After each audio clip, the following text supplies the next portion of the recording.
There you are. I was just thinking of you.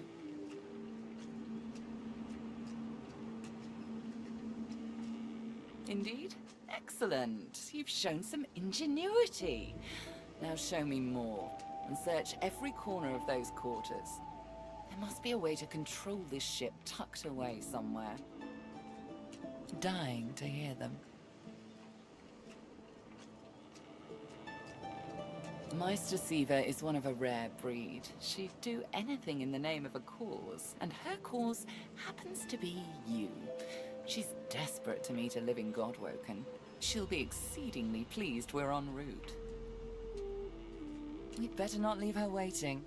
She's a bit particular. She's the founder of these Seekers, and she's powerful. That means something when I say it. Your kind can reach astounding heights. Meister Siva can help you do just that.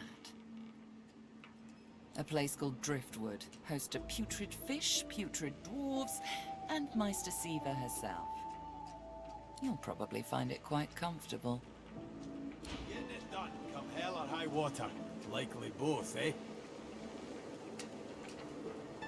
There you are. I was just thinking of you. Naughty lizards. Then I suppose that rune on the figurehead was a slave scar. This tome must be the song that controls it. Well done. Go on then. Sing it to the figurehead and get her to sail.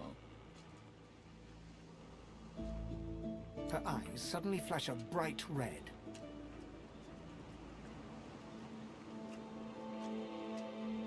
Please spare me, if you want me to spare you.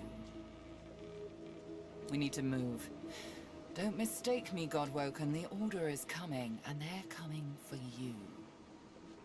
Sing the song, take control of the ship, or die. Ouch! Now my scales are singed.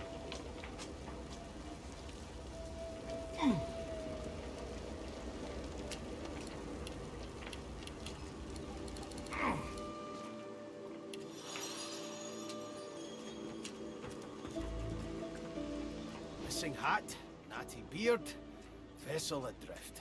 It's a sea captain's worst nightmare it is. We sail, lad. Do now willing.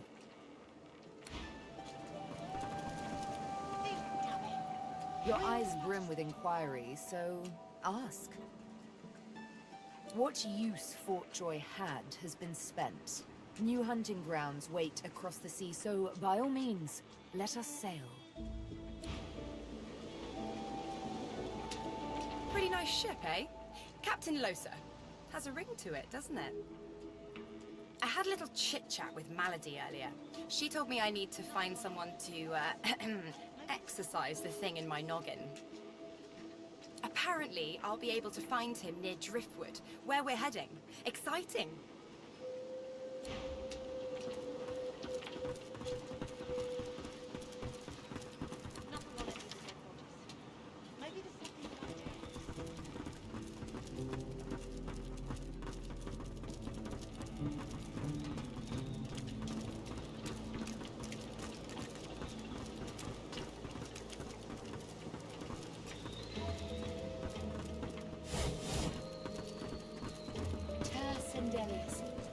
Pray to you for my Seeker brethren.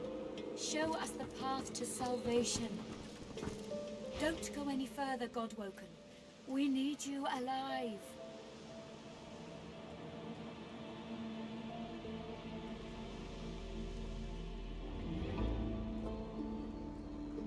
I know what's at stake, but I have to warn you. This ship is alive and dangerous. She glances over towards a smouldering pile of ash on the deck nearby. Something is nestled within it. Fragments of scorched bone. That was Brendan. When the ship wouldn't answer my call, he touched the figurehead, and it attacked him, without warning. He burned, like he was made of parchment.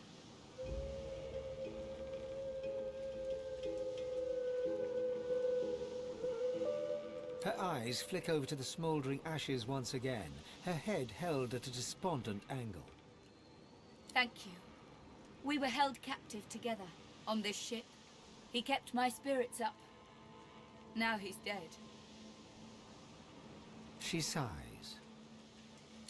I know. Just be careful. Nothing. The ship is live wood, that much is clear. But I couldn't communicate with it. The Magisters must have done something, warped it somehow. I just don't know what.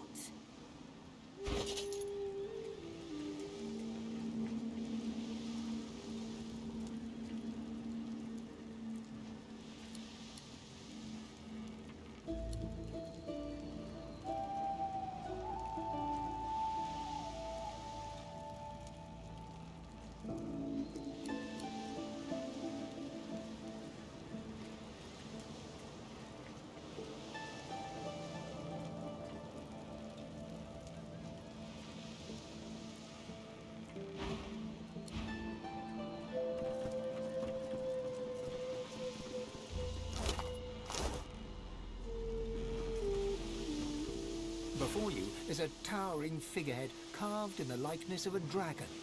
It looms over the bow, its fangs bared at the open sea.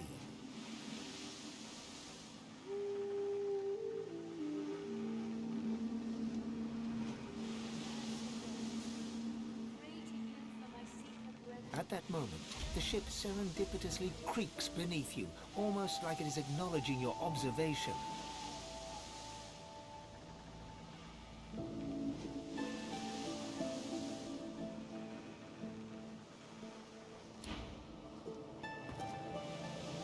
The figurehead looms ahead, continuing its silent watch over the seas. The deck beneath you groans and trembles, like the ship itself is awaking from a slumber. A deep sigh emerges, unmistakably the sound of a living being.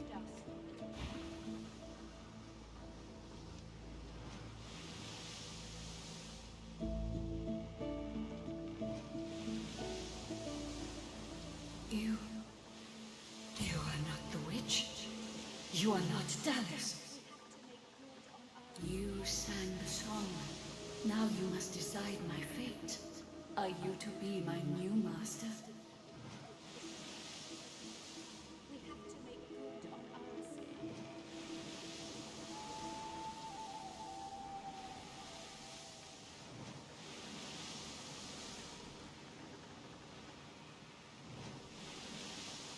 Ask.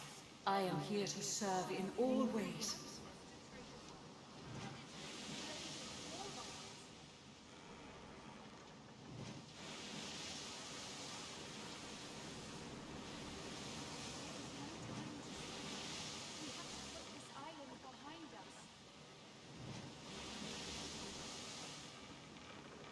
Sacrifice must be made willingly.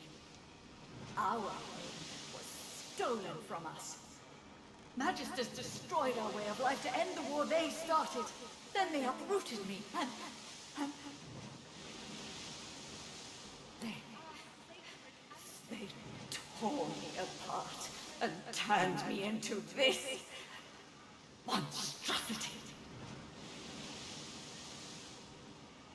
The creaking of the ship eases into a contemplative silence. Once, I was an elf. I passed away and was reborn as an ancestor tree. In a beautiful forest surrounded by kin of both flesh and root.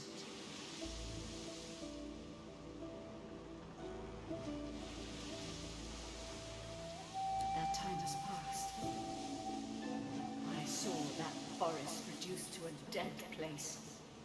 Then I was taken away. My memories were lost, like the leaves from my branches.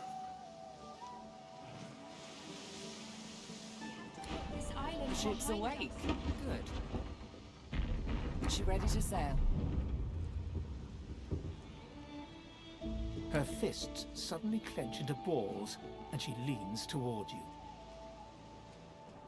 Proceed forward, Godwoken. You don't have forever to bob here like dead ducks.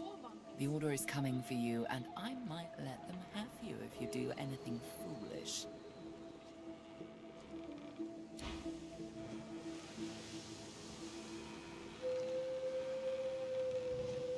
The ship is awake. We have to make good on our escape. Speak if you wish to.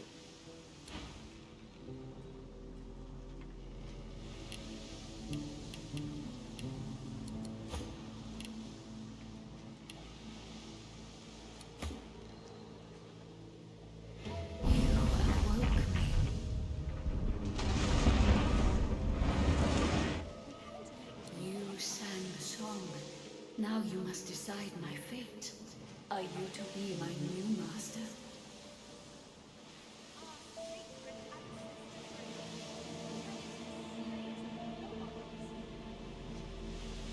The deck beneath you lets out a disdainful creak. Your kind unleashed a great sorrow on the world when they invented living scars, lizard. But I will serve.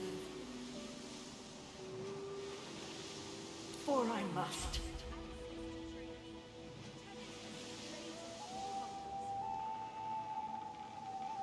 The ship's deck rocks suddenly, as if out of spite. You're forced to adjust your footing. My fate is not for me to decide, remember? Master. Have your way with me, but spare me your sympathies. Well, what have we here? The ship's alive, isn't she? A slow, toothless smile stretches across her face. To driftwood, then. It most certainly is. We have to make Forward. good on our escape. With the sun on their backs and the wind in their sails, the God-woken watched Fort Joy shrink behind them.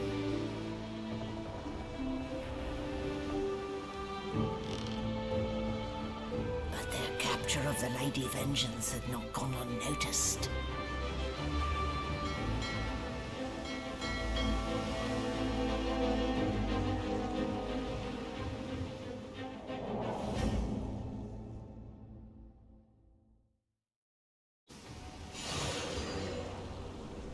I respect your mettle, sorcerers. You steal my ship, kill my bishop and ally with demons, but you have no idea what you're really dealing with.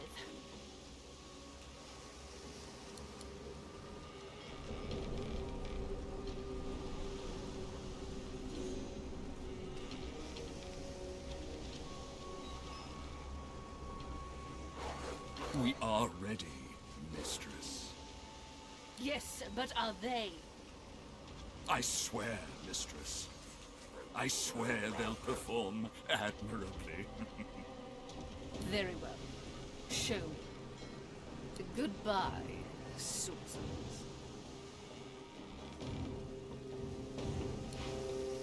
This is my ship. I won't see it taken from under my feet. You, act!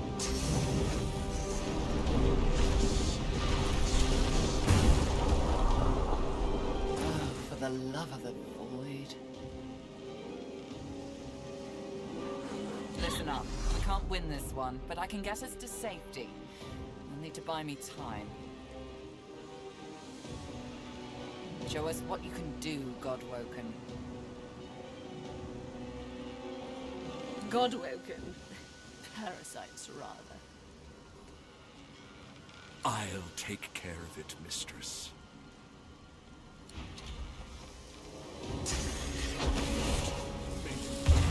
Great, beautiful days. Stop that elf! Her sorcery must be silenced!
to burst?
Time.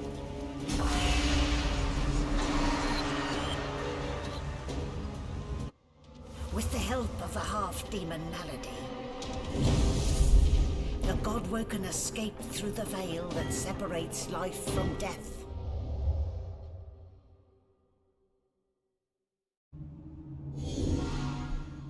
The air here has a familiar smell, like the place you grew up.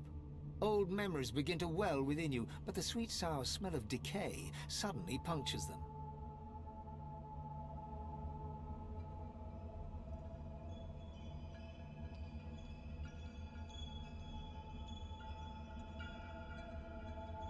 The smell grows stronger. It closes in around you, creeping into your nostrils, through your lips.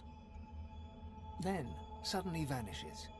Now you smell only the faint scent of wood and a cold metallic tang, as yet unfamiliar.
Is that a tree? What's hanging from it?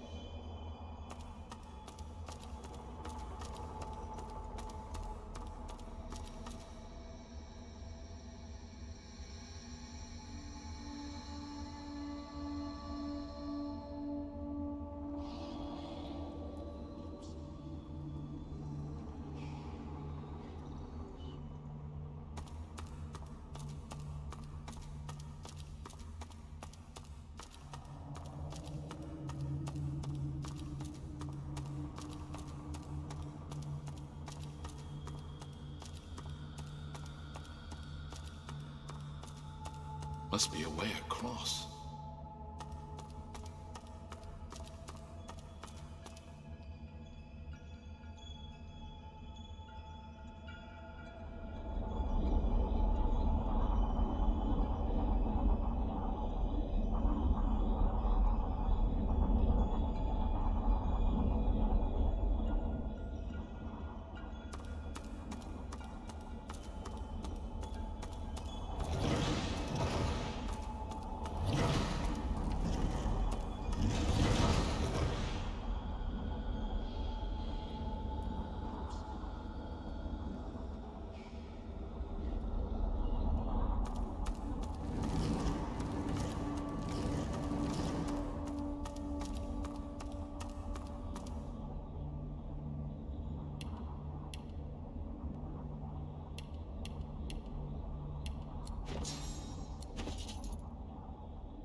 Zoroaster, the gods, are they dead? How can this be?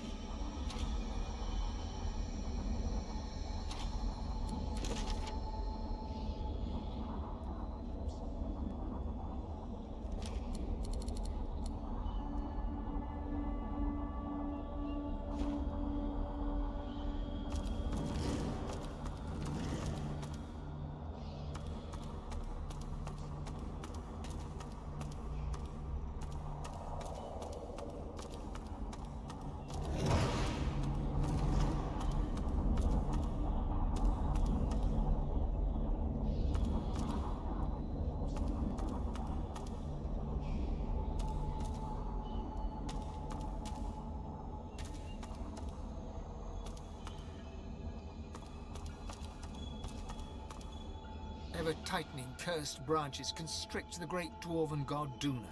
His eyelids flutter, and his face, bluish and bloated, nods.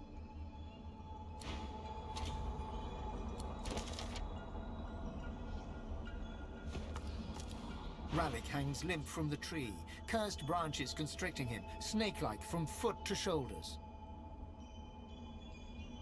His helmeted head hangs slack at his side, but a barely audible wheeze rasps from his lips.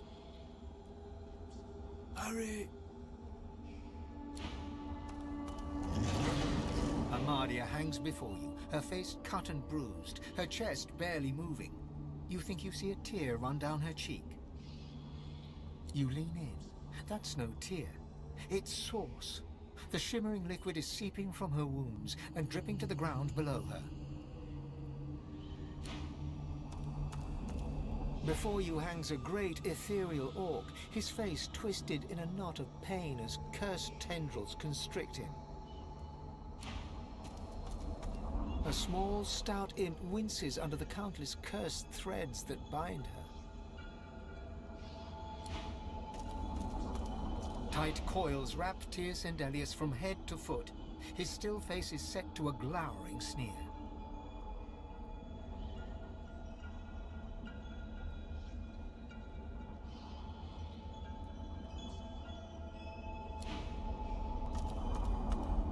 cursed tendrils tighten around Zorstissa. Her lips are moving, but no words seem able to escape her lips.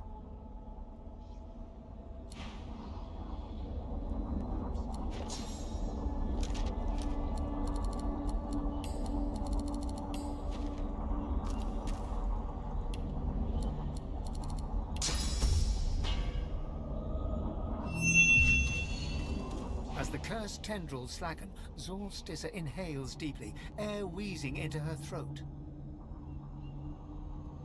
Wheezes become a hum, then a gently wavering song. The champion I called. My champion did come. First among my chosen, first among them. Together we gazed into the black. We turned our backs to it. We turned. We turned. You have come. My chosen. It is not too late. Not yet. But almost.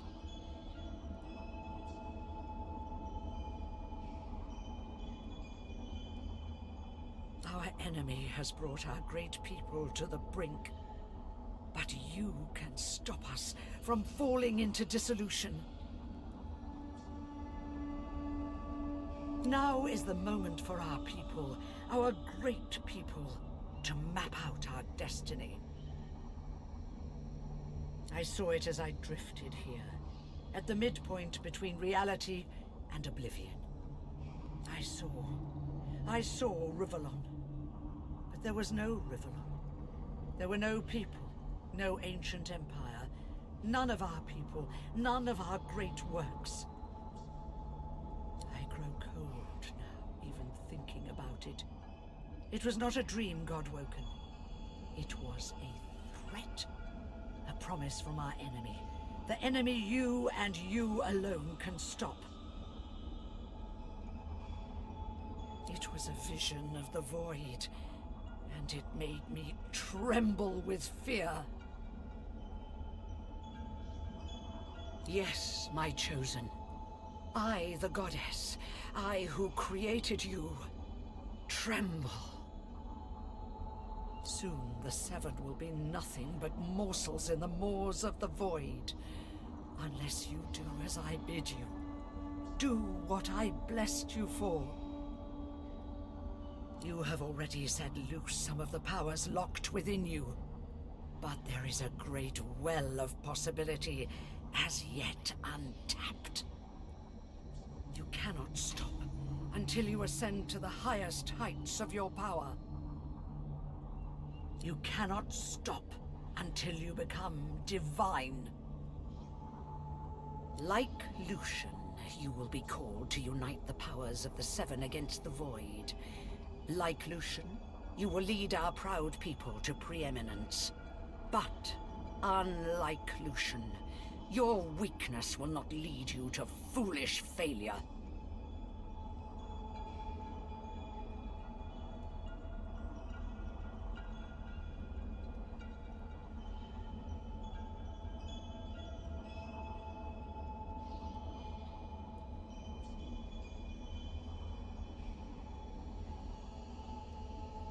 Either a new divine rises, or the world falls prey to the void. One of the Godwoken must become the new divine, and that Godwoken must be you. You are my champion. So set off in pursuit of divinity. She opens her mouth to respond, but stops dead. Her head jerks from side to side, searching for something unseen.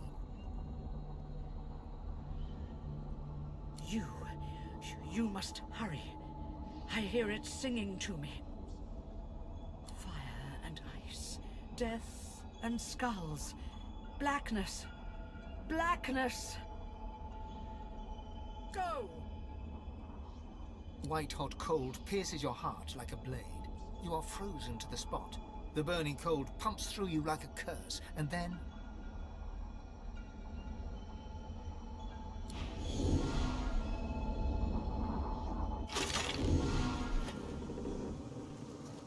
What's happened here?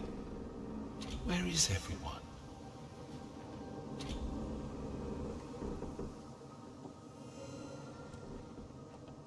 The same troubled look is visible on each face.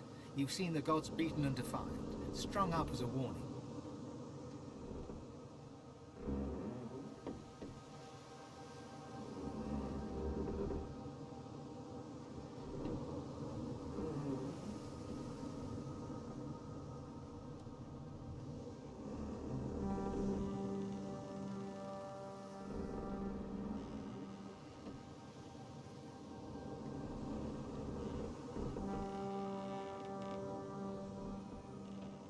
Gods, schmods. They aren't interested in me, and I'm not interested in them. It seems whatever's inside me is more powerful than any of them anyway. Or at least more cunning.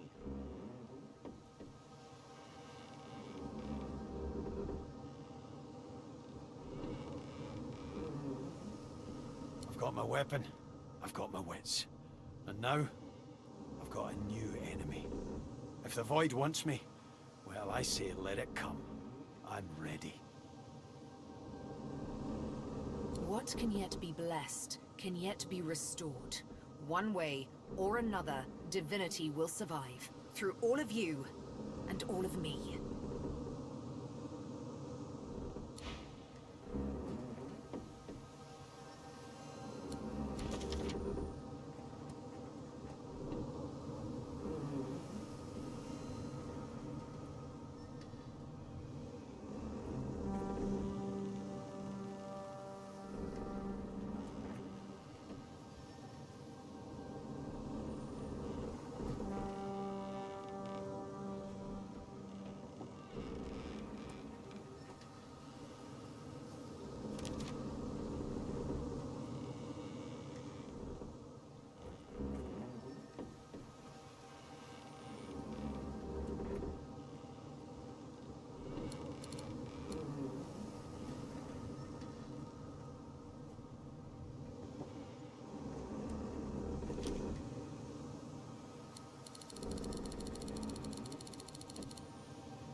Your eyes brim with inquiry, so ask.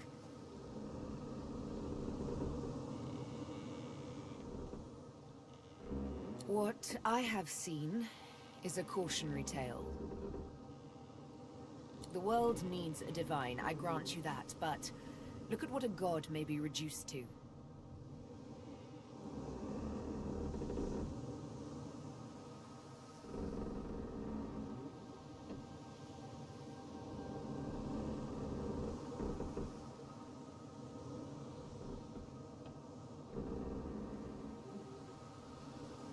A soul aquiver with fear. Lost. Alone. And forsaken. I've been sailing for a long time, but I don't know if I've ever seen so much drama. Not in all my years. Hooking up with your crew's been nothing if not eventful, my boy.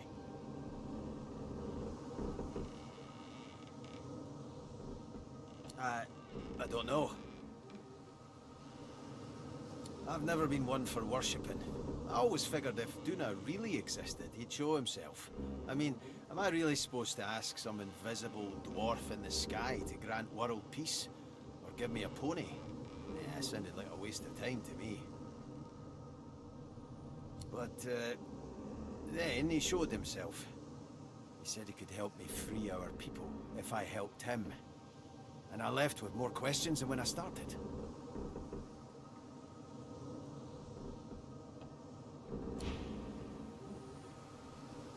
Oh,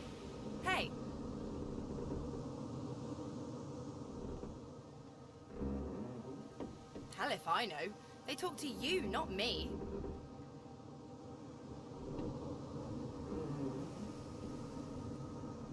How bad is it? Say, on a scale of 1 to 10.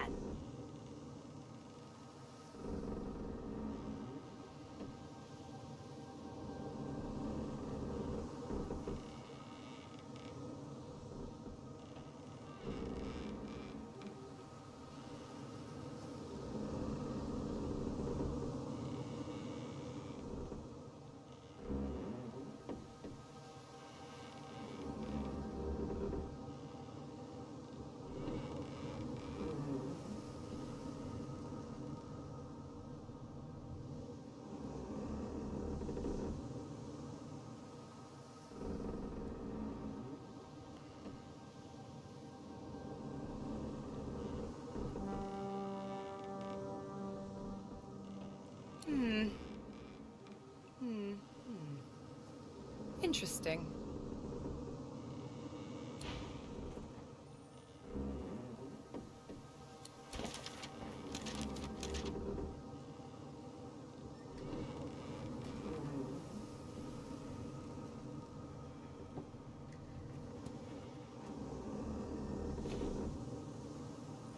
Oh, hey.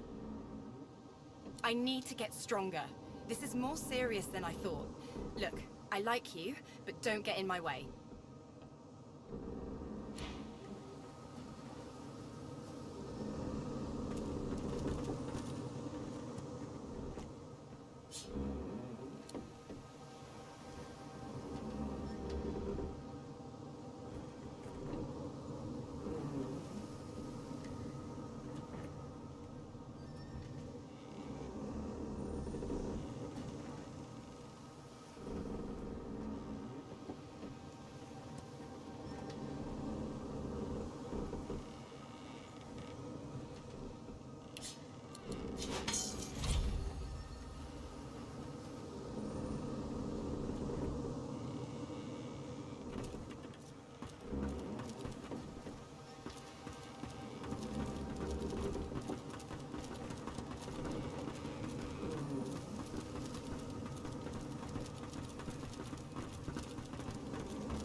So that we can leave.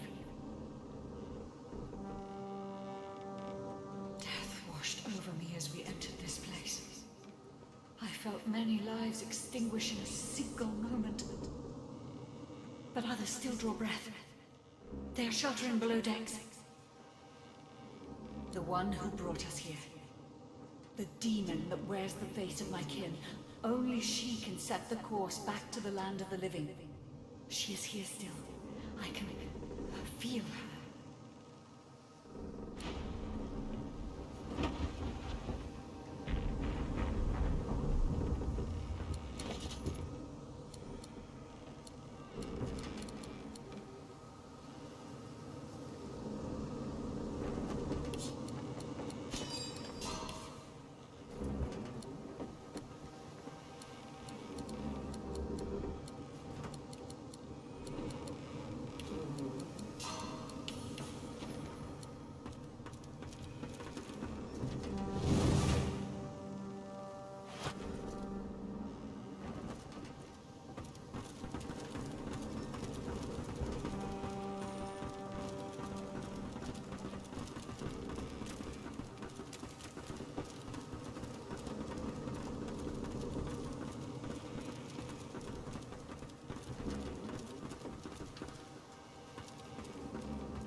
Where is everybody? Hidden away somewhere, safe from the storm. I hope.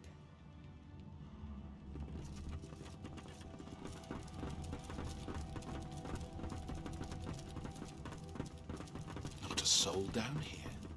Just stillness.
Ivan's spirit stares at you, seemingly through you. There is neither affection nor blame in his expression.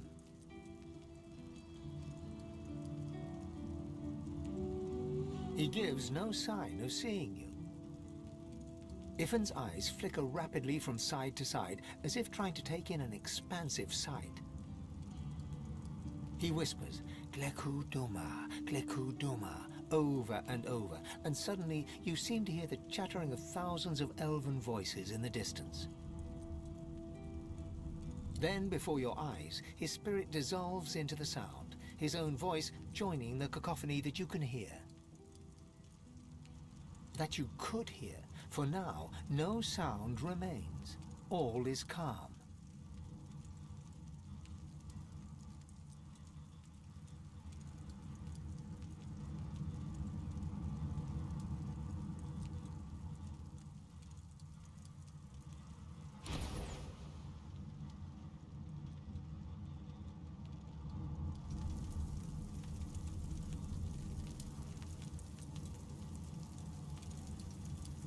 The Red Prince's spirit stands bewildered, his spectral eyes beleaguered by disbelief. Defeat? I have been defeated. Impossible. Impossible.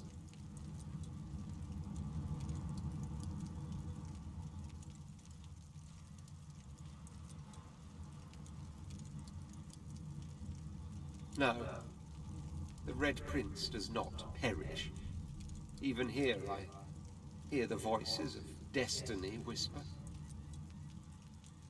I will have my empire yet. I will have my empire yet.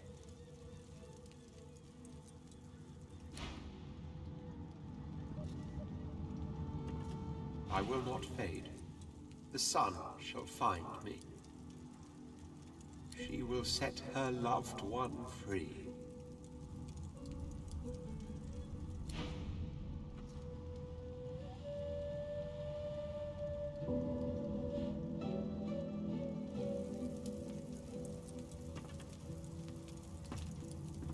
It's so cold. I haven't felt cold in centuries.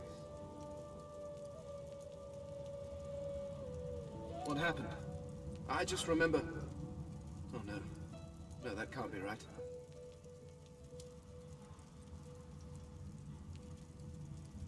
This is...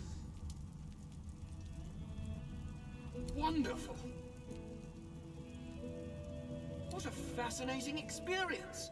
And I will be able to spend eternity studying you creatures.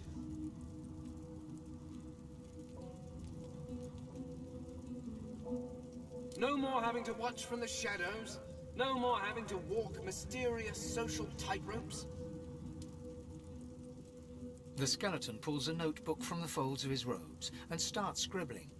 As you walk away, you hear him muttering about Observations on the Mortal Races, Volume 1.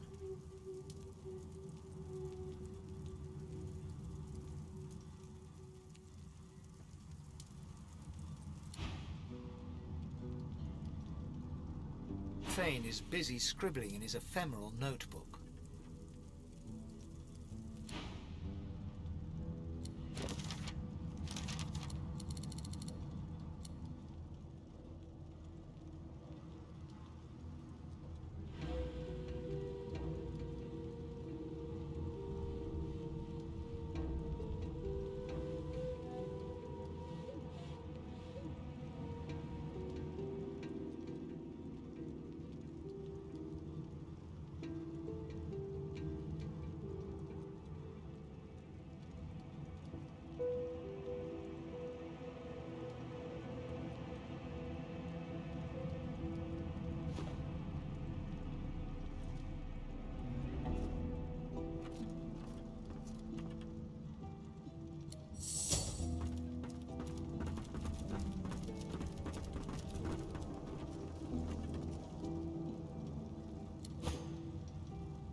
Where have you been? I can't keep this up much longer. We need to go.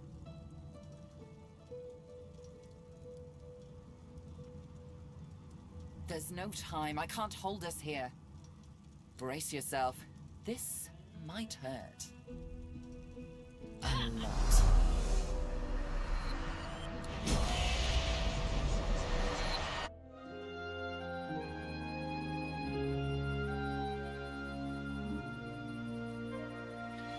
The chill of the Hall of Echoes clung to the Lady Vengeance as it returned to the shores of Reaper's Coast.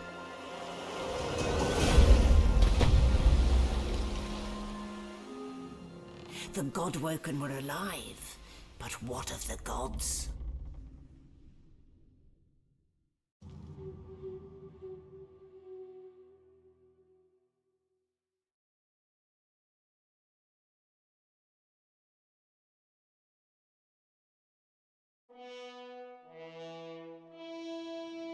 Solid ground materializes beneath your feet. Your weight falls back into your body all at once, and bright sunlight stings your eyes. As your eyes adjust, you realize you're still aboard the Lady Vengeance. A gust of fresh sea air caresses you, and warm sunshine prickles your skin. Oh, one moment, please. Malady explodes in a fit of retching that racks her body. At last, she sneezes and expels a glob of something shiny and silver onto the deck. It wriggles quickly off the siding and plummets into the sea with a splash. Ah, better. Let's not do that again anytime soon. Hmm?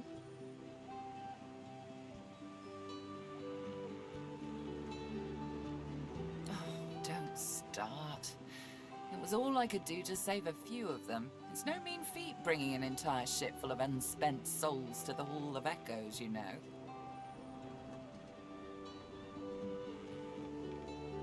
I managed all the interesting ones, though. You're welcome. I do hope you learned something useful on our little field trip.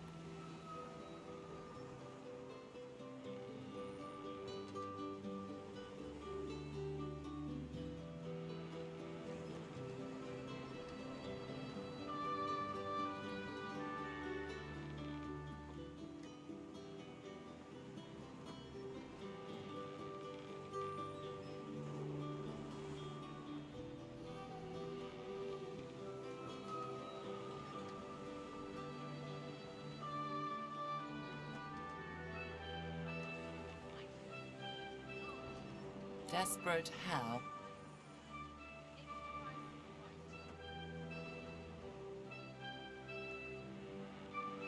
Oh, fine. 1, spooky magic. 2, only half a demon actually. My mother was a bitter elf named Loda. 3, just a bit of leftover effluvia from the spell. 4, more than I can count. 5, something too horrible to mention by the light of day. And now that I've answered every question a sane person could conceive to ask of me in this moment, let's carry on. What did you see? I see. So, your god seemed uncharacteristically frightened, told you the void was coming, and that only you could ascend to divinity, after which you felt a cold deep within you. Well then, it sounds like you need to ascend, doesn't it? And quickly. She inspects her fingernails with great attention, then looks up at you from under an arched eyebrow. Did they mention how you were meant to become the next divine?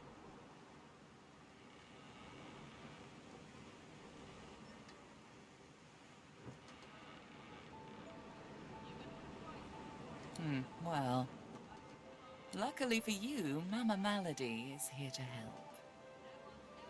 We already know you can bless, but as far as I know, you can neither see source nor take it as you see fit.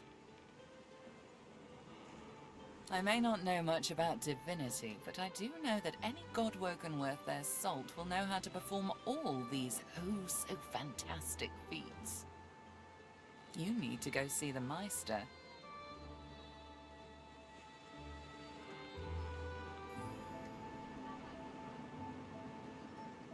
As have I, but not in the ways a true godwoken can. Forget those ghastly little jars and wands to which small people must resort. You ought to be able to see and speak to the spirits that wander our realm, and you ought to be able to extract the source they leave behind, too. All this just by your little old onesie. No devices, no gimmicks. When you're done, you'll be able to amass and unleash quantities of source so great that Lucian himself would blush. I quite look forward to seeing it. She's got one of those things in Driftwood, you know, the building where people go and they do things inside of it. A home, that's it. She's got a home in Driftwood. Give me your map. There you are. Tell her I sent you and she'll handle the rest. You're at the beginning of a long journey, Godwoken. Long, but exceedingly interesting. Now, I must be going, and so must you. Shopping. Why our faithful little sloop, of course. We can all ride together. Won't that be terribly fun? Before you go, if I'm not back by the time you find out where our journey takes us next, you can call me back here. Tell the ship. She'll know how to summon me. And in the unlikely case you don't manage to do whatever it is you'll need to do to become what you need to become, you could call me, but I would be grateful if it doesn't come to that.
Not much of a landlubber, but sometimes I get no choice in the matter.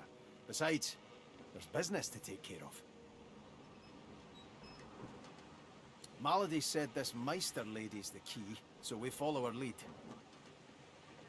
Beast pauses for a moment to consider whether he's forgotten anything important. I'd also appreciate it if we dealt with this Lohar fella. He's the key to unlocking this mess Justinia's made. I'll stop this Operation Downfall of hers, all right. And finding Lohar in these parts and dealing with him is the first step in doing just that. A vast continent full of people, full of destinies.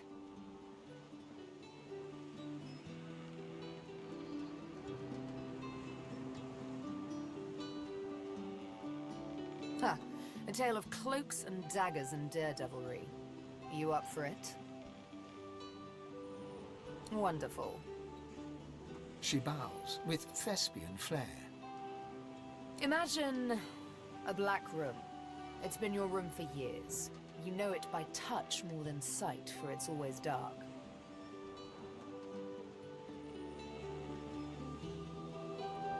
And when I say always dark, I mean always dark.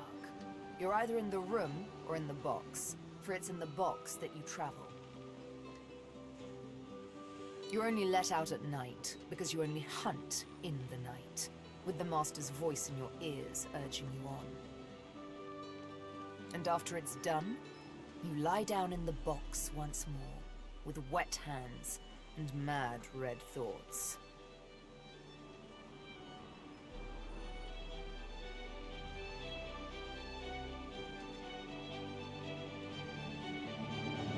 Sometimes it's best to let sleeping questions lie. The thing is, the box didn't break me, though I confess it taught me to hate. One night, I killed a scholar. With my needle through his fragile old skull, he fell headfirst upon his writing desk, blood mingling with spilt ink.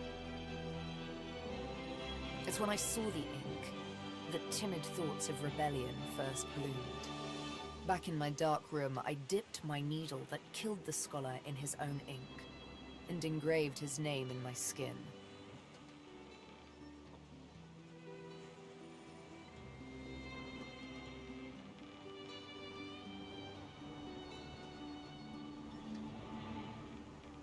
I'd remember him. I'd honor him with vengeance. His name was the first, but many more followed.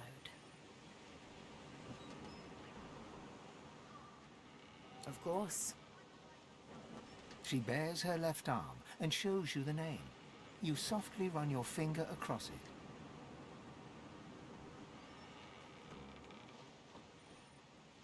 Mindarin. He was Turashar, a keeper of stories. I'm sure he was loved by many. People like him, the beloved dead, they kept me going. Then, one day, it happened. A gush of wind, a sliver of light. Light! I hardly knew it for what it was. A simple oversight that comes with habit. A door, left slightly ajar. That was all I needed to feel a rush of blood, a thirst for liberation like never before. I tore at the shackles that kept me chained to the floor, iron thick as a smith's wrists. Of course they wouldn't budge, they never did before. But now that I saw the light, something welled up inside me, a raw and undeniable burst of power.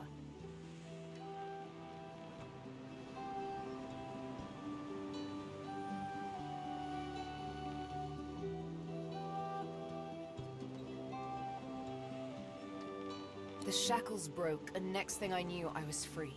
I stood alone outside the ruins of a fortress, snow-capped peaks all around me. But the sun, oh, the sun. I had risen as if from the grave, and she kissed me back to life.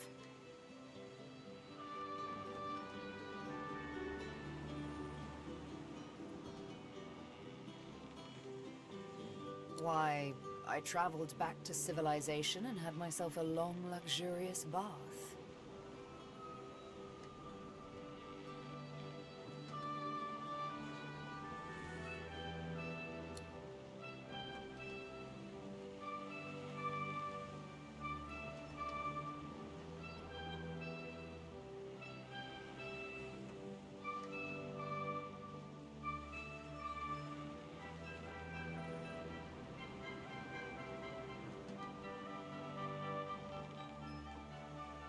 I was given my needle by the master.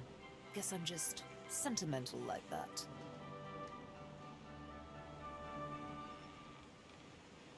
Fine, if it means that much to you. She draws her needle and holds it up between thumb and index finger.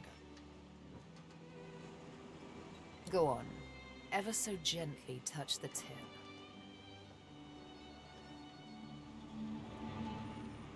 Barely have you touched the needle's pinpoint surface when a thick droplet of blood wells up from your fingertip. Sharp little minx, isn't she? Sabine, this needle was forged in an altogether different world. It wasn't wrought upon a crude anvil hammered into shape with rough blows. No, it was cast with demon precision. It is absolutely priceless. And it's yours. The Master's own words. And he was right. As an instrument of assassination, it's absolutely priceless. But one day soon, he'll find out just how much he overspent on his gifts for little old me. Just why this needle is a girl's best friend.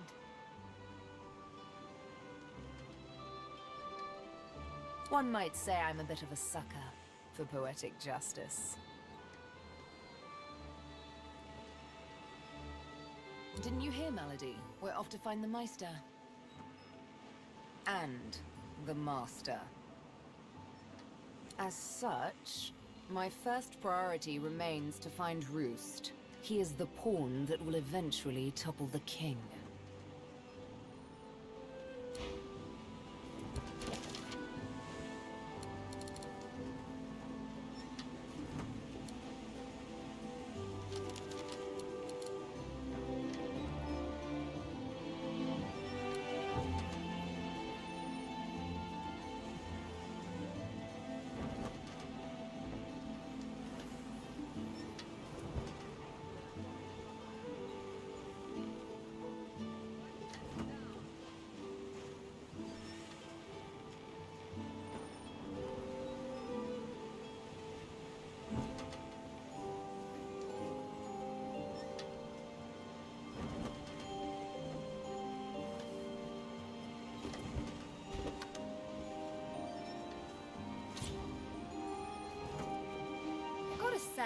think we're onto something interesting here.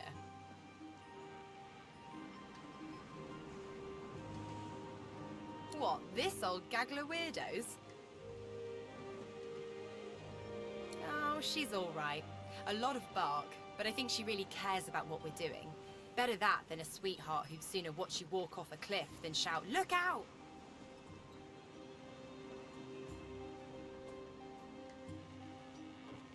I don't know about home, but I do sort of miss the gang I travel with now and then. Crawler, Madcap, Papa Joris for sure. Musicians mostly. We all had our own stories, our own troubles, but when we were together and the music was with us, it was like none of that mattered at all. When you have people like that around you, you know, a family, even rain feels like sunshine.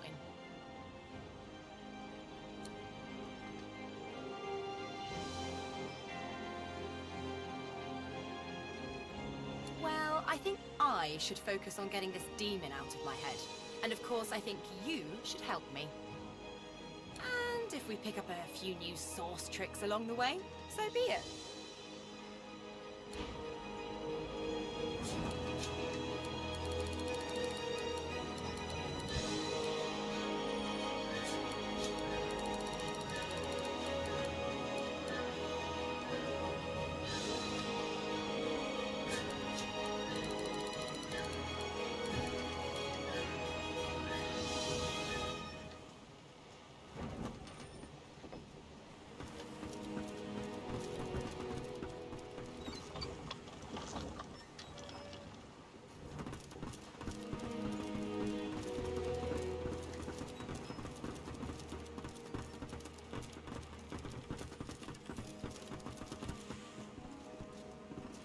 Hello again.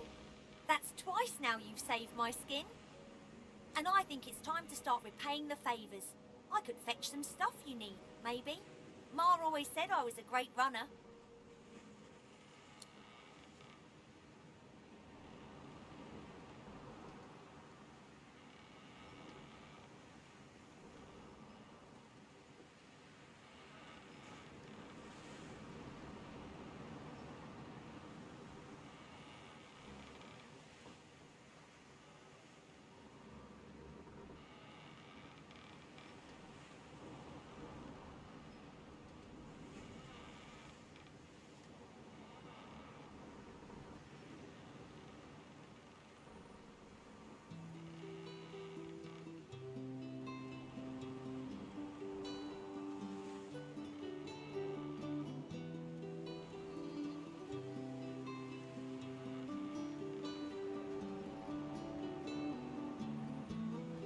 Sure thing. I'll start hunting that down right away. Don't wait up.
Our shield speaks, Quirker.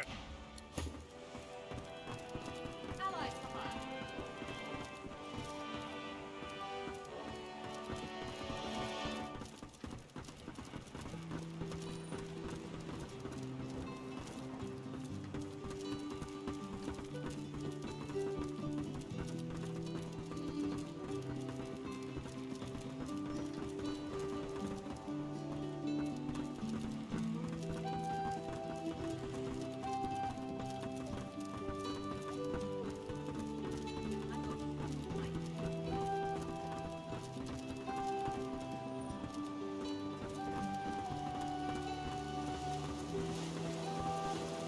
Reaper's Coast lies nearby, Master.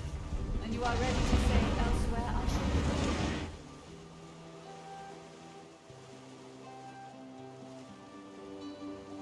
There is nothing to say. Only that I exist to serve you. Preference is of no consequence, Master. I am here to serve.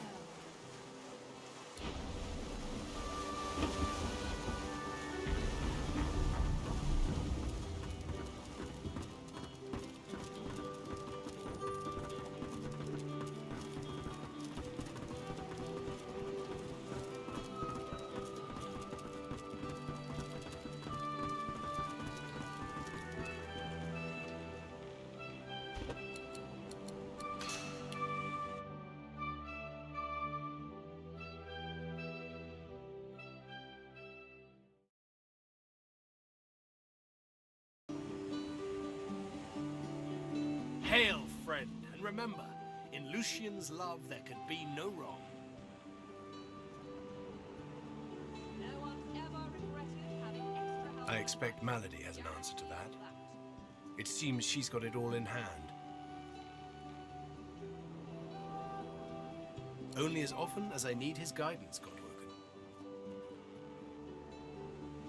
When I invoke Lucian's words, I invoke his deeds too. He stood for the defenseless when the Black Ring rose up. For all of us. For my mother, my father. Gareth's nostalgia lasts for just a moment longer. He composes himself, clears his throat, and waits for your next question. Paradise awaits, my friend. Not an actual paradise, of course. I don't think there's such a place in all of Rivellon. Paradise Downs. My parents still sow the soil there. And if the Order hadn't called me to its ranks, I'd still call their farm my home.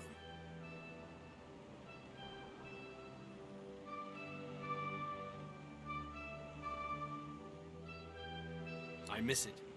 I miss them. They've been forever understanding of my duty. But I admit, I've been neglectful. I have some wrongs to right.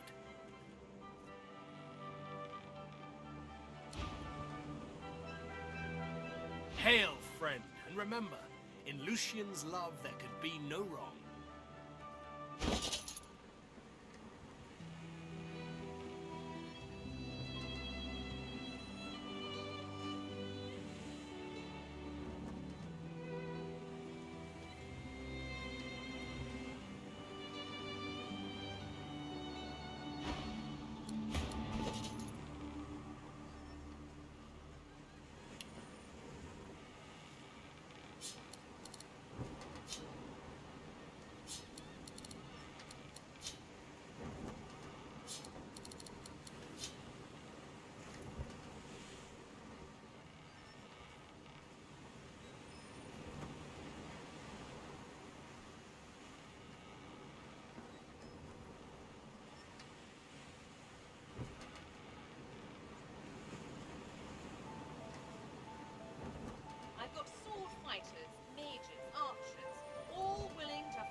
companion you need, I can provide.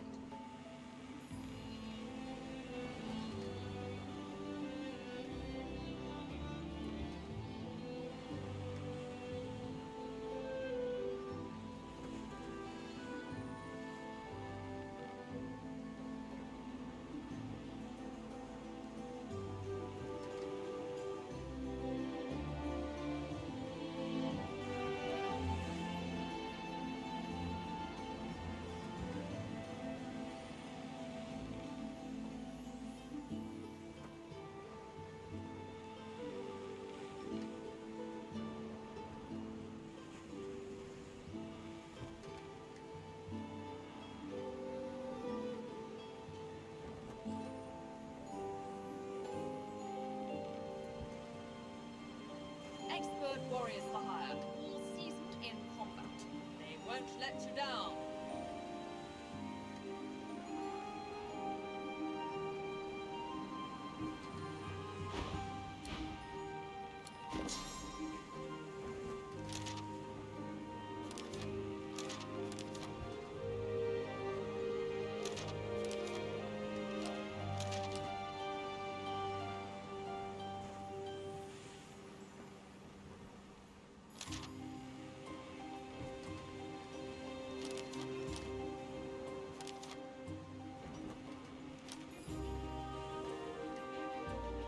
You can put a price on the warriors I have for hire, but you can't put a price on the glory they'll win.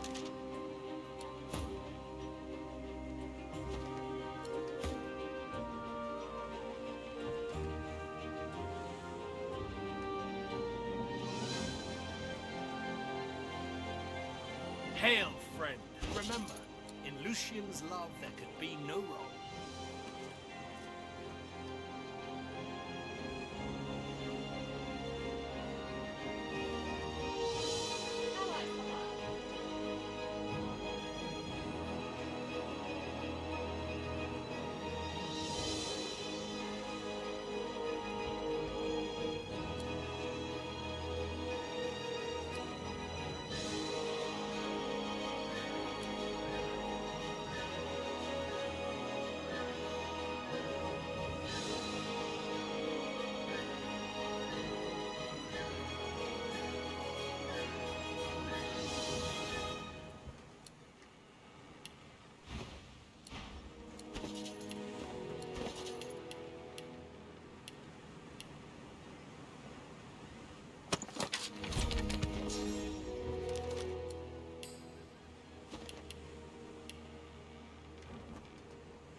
I've got sword fighters, mages, archers, all willing to fight by your side if the price is right.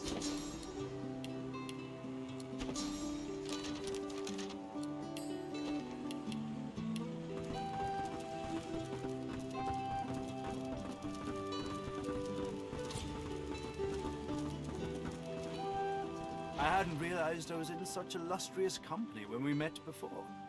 Most fascinating, the things I've been hearing about you.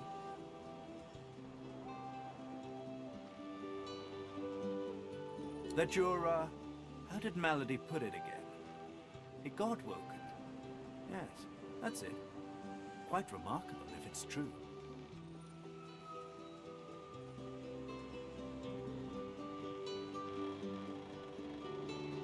Tarquin pauses, taking you in. Genial smile and calculating eyes. You make me sound so mercenary. No, I'm merely pleased to learn that my new friend has such great things awaiting him in the future.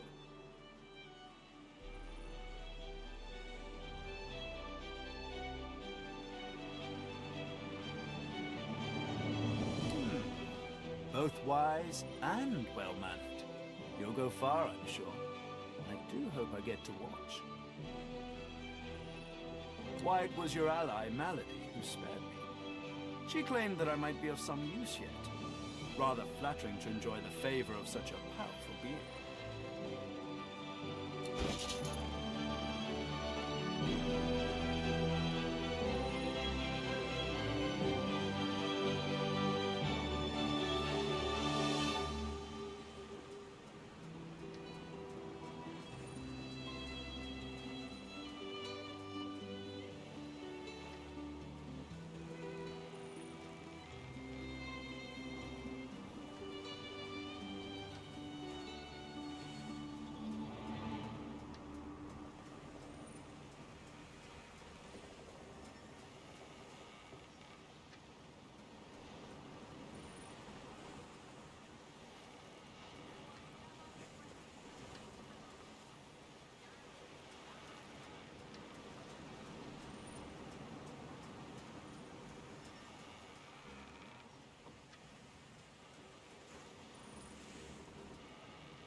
Here we are, Reaper's Coast.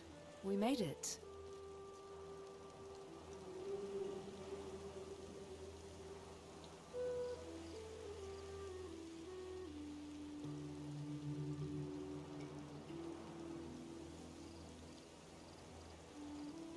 You celebrate too early. To be Godwoken is all well and good, but above all, I've yet to find the Master. Somewhere further inland, Roost Anlon breathes. All I have to do now is pick up his scent and make his last breath worth my while.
The angelic figure stands upon a mosaic that depicts a dragon, or a leviathan.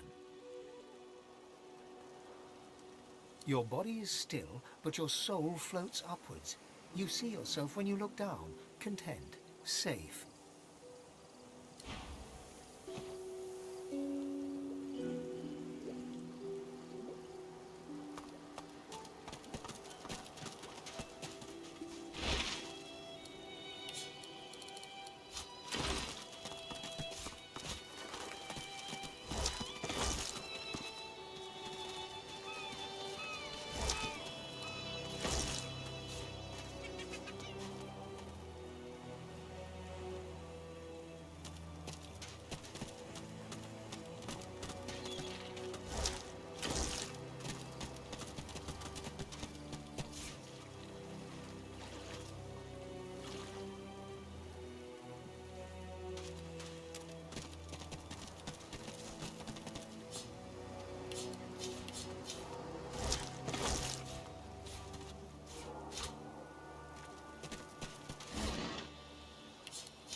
A dying shark lies gasping on the sand, bleeding from the mouth and gills. It turns its dark and soulless eyes to you. Its bloody gills open in search of water, but find only air.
A dying shark lies gasping on the sand, bleeding from the mouth and gills.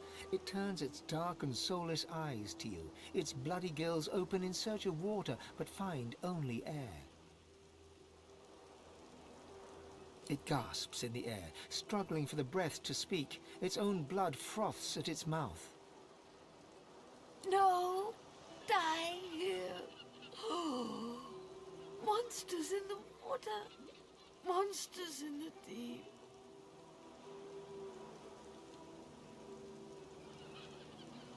Monsters bigger! More and more growing! It summons the energy to snap at you, thrashing in the sand. You jump back. No! Die here! Monsters in the water! Monsters in the deep!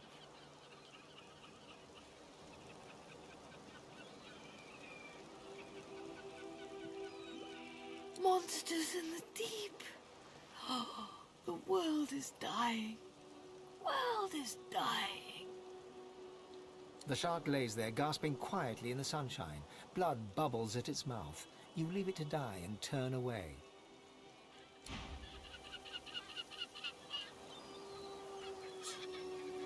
It lays there gasping, dying, drowning in the sunshine and its own blood.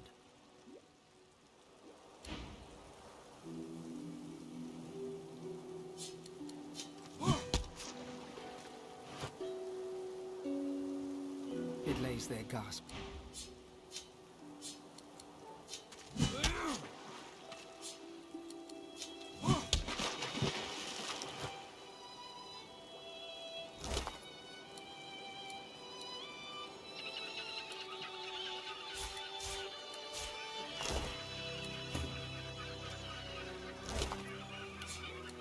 A buoyant swim.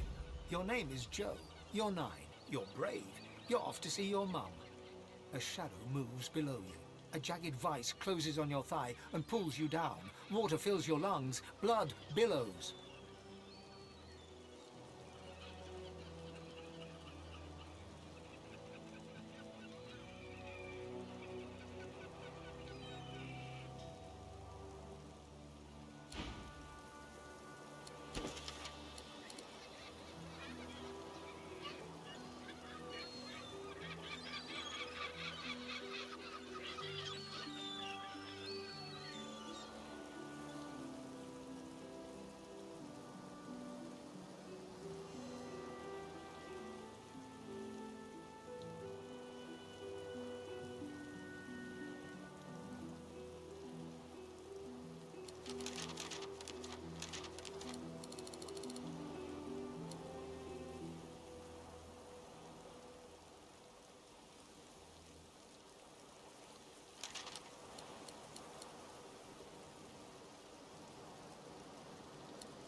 What happened here?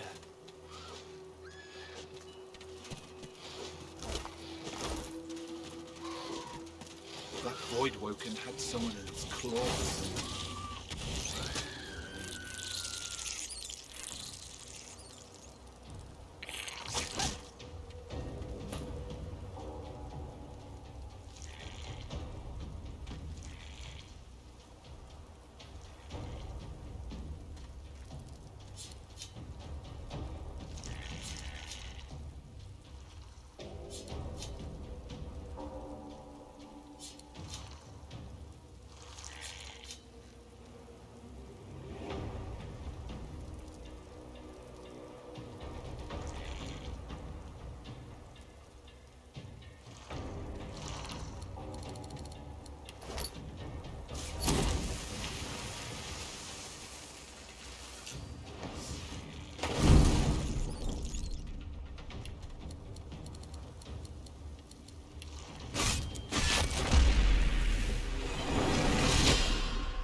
Not much of a landlubber, but sometimes I get no choice in the matter.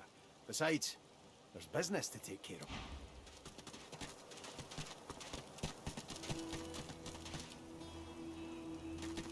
A Magister caravan. I remember one just like this picking me up. Could have been a shipment to Fort Joy. But what happened here?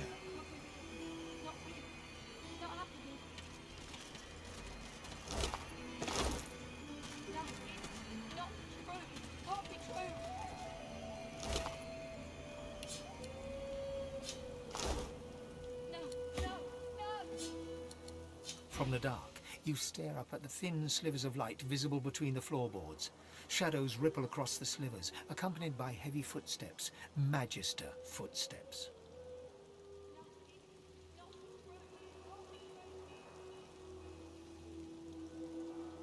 Wood creaks above your head. One of them has paused. Your breath catches in your throat as you wait for him to move along. But the hatch is suddenly yanked open. Light floods you, blinding and accusatory. You hear only one gruffly barked word before the hands seize you. Gotcha! No, it's not true. Can't be true.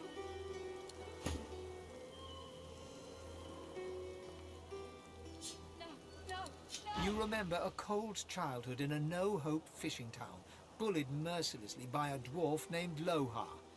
With no other prospects, you sign up as a Magister, eager for the power denied you all your life.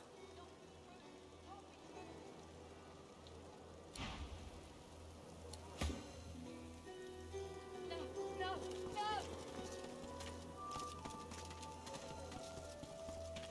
Can't be real. Not real. Not happening.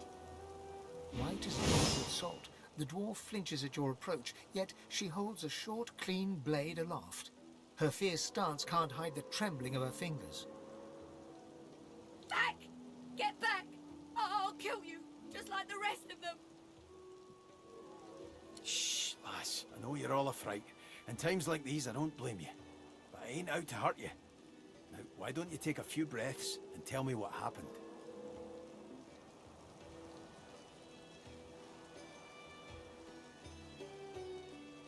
She slumps, all bravado draining from her. No. I've never seen anything like those beasts before. Are they gone? Voidwoken, you mean? Poor thing. No wonder you were scared. I'd be scared too. Those? Yes. Worst ones I've ever seen. Ripped through the Magisters. The dwarves. Dead. And the sorcerers. Gone. Her eyes stare vacantly into the distance, glassy as marbles. It's not cold, yet her shivering is relentless. I don't know. Oh, Duna's beard. Lohar. My boss, Lohar, will want to know what happened to them, but I can't remember. Lohar, eh? Where will I find this boss of yours? Oh, well, you'll find him in Effie's Emporium, neath the Black Bull. He's a fine man. A little gruff, yeah, but he's the only one in Driftwood wanting to help and not hurt. She looks up at Beast through tear-stained eyes, but you can see her resolve hardening as she remembers who she is and what she stands for. Oh, Seven Sympathy. I saw those things dragging the sorcerers along the cliffs towards the Wreckers' Caves. No more. It's gone. She flinches at the slightest rustle of wind through the long grass. Terror in her eyes, she stumbles away from you.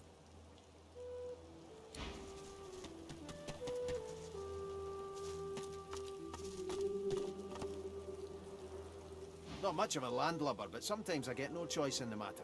Besides, there's business to take care of. Malady said this Meister lady's the key, so... Beast pauses. I'd also appreciate it if we...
It is no longer possible to read the name upon this old grave marker.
Warm red wine flows down your throat.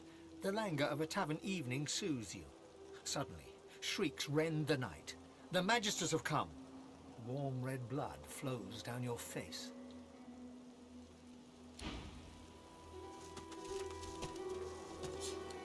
You stride past the chained sorcerers and climb onto the caravan without complaint.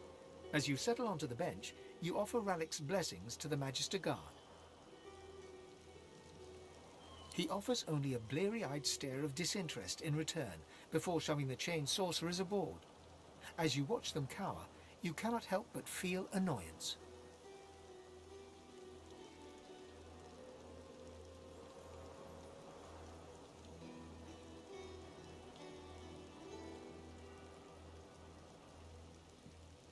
After all, don't they know they're going to be saved?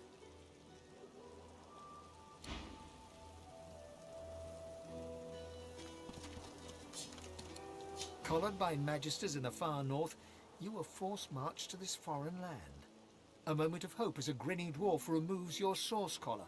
Seconds later, void-woken death.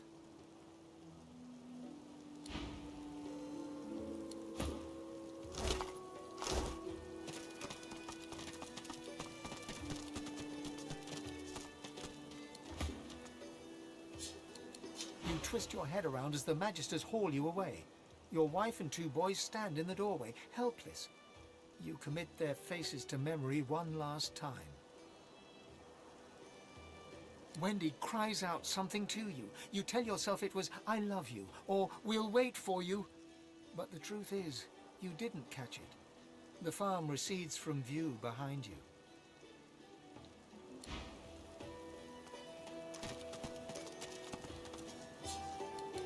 Work, work, work. That's all there was in Driftwood for a dwarf like you, until you got involved in the anti-Magister resistance. Then, the work was still there, but also purpose.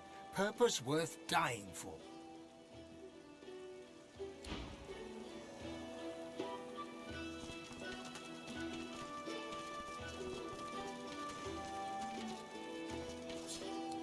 Eloisa was the prettiest girl, not to others, but to you.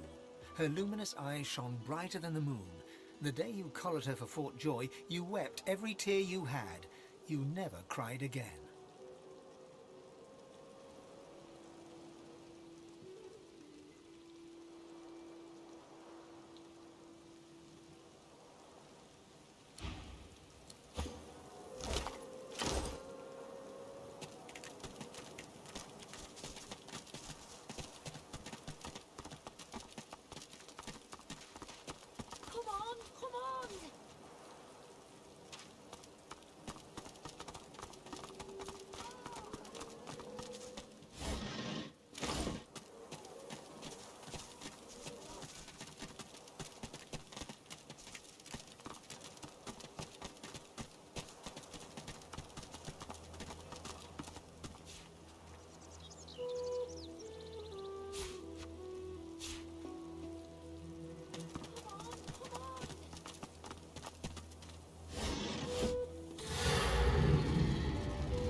That doesn't sound promising, does it?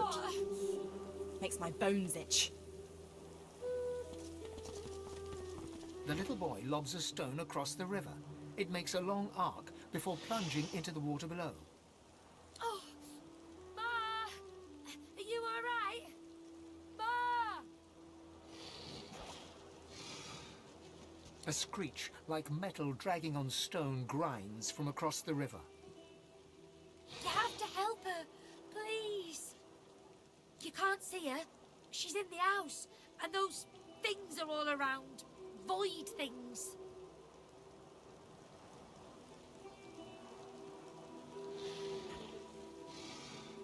We were on our way into town, like normal. There was a fight. Some dwarves attacked some magisters, and there were sorcerers too. And then the bugs came. Those void things. They killed everyone. And my ma got 'em to chase her. And she went across the bridge. And then she raised the bridge and she told me to run. And now she's stuck over there with them.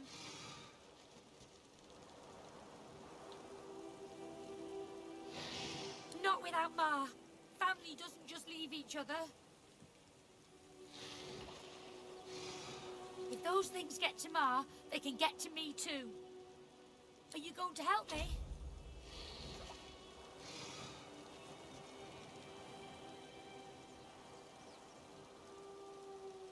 Listen, Ma's in our house across the river.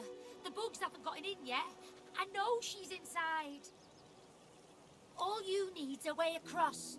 Ma lifted the bridge, but there's got to be another way, right?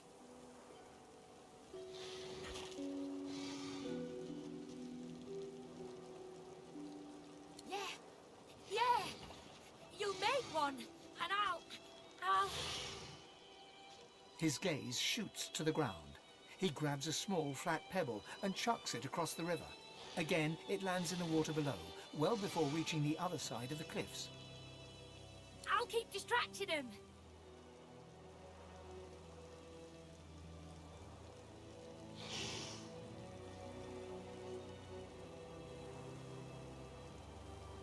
All right, but if I can help, I will.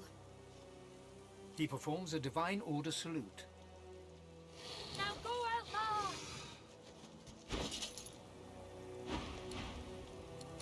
Ma, can you hear me? Come on, come on!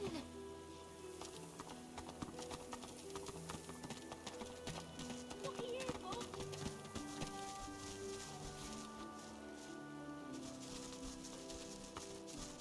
Come on, come on!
Yes, you look just the type.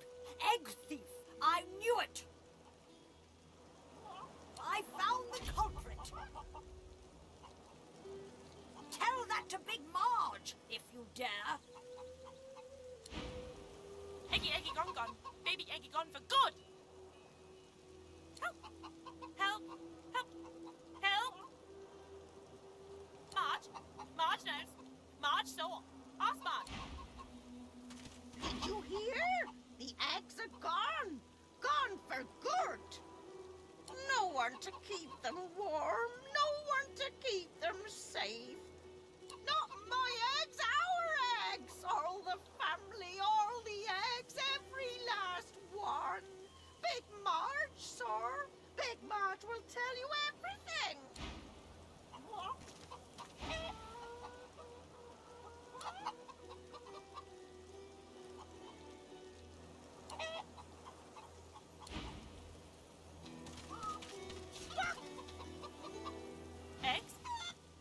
eggs? Did?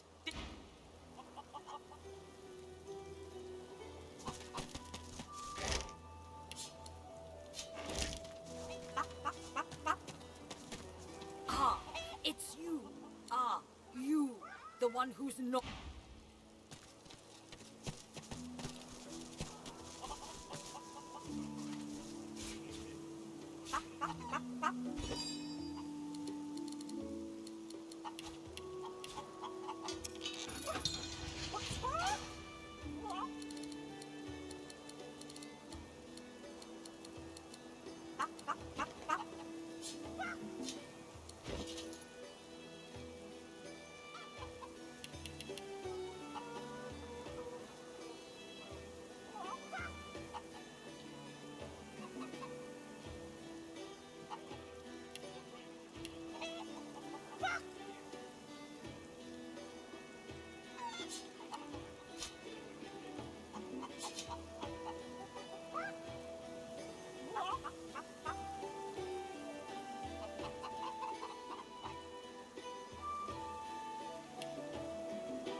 I saw! They were stolen! The babies! The eggs! Something took them! Horror! Thief! Horrible thief!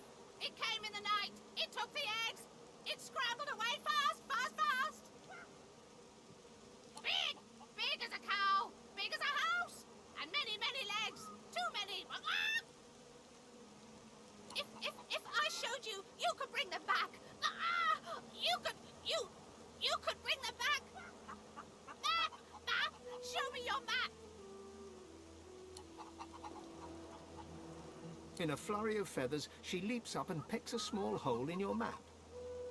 That's where they are! I went after my babies, I saw where they went! But they've changed so much! Much!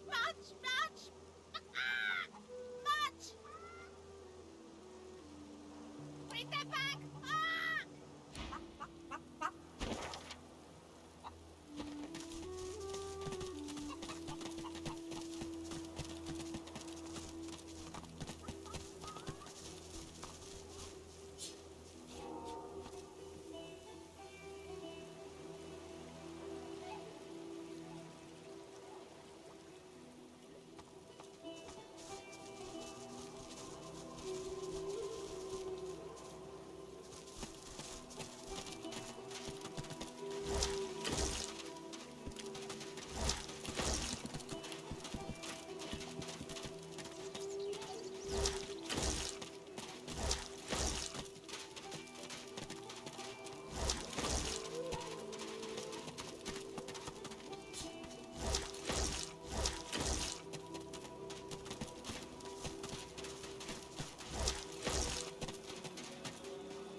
The kid is whistling an off-key tune as he strolls about shiftily.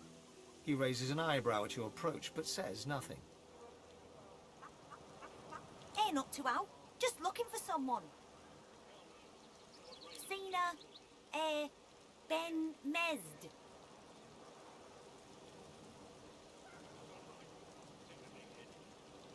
Ooh, Baron won't like that. Won't like that one little bit. The kid shoves his hands in his pockets and ambles off, resuming his tuneless whistling.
The kid is whistling an off...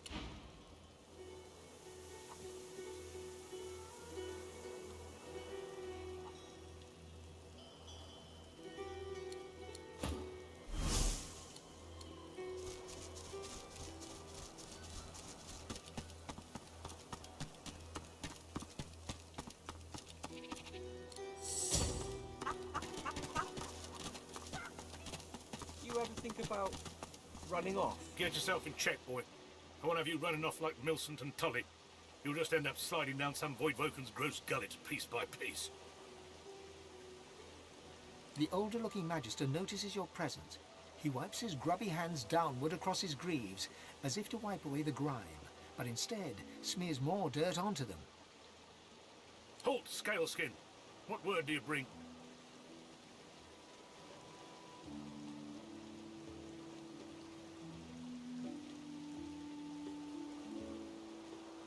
The younger one grows pale, and his eyes open wide.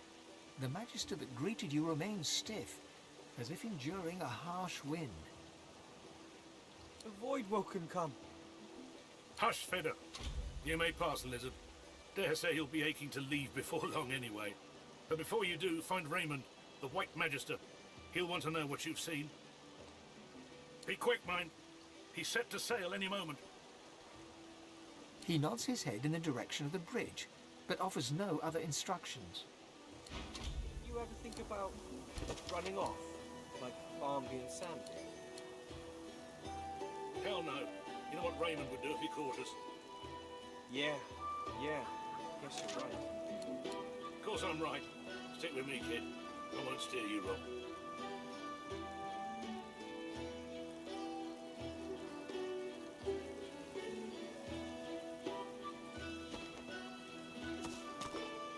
Welcome to Driftwood.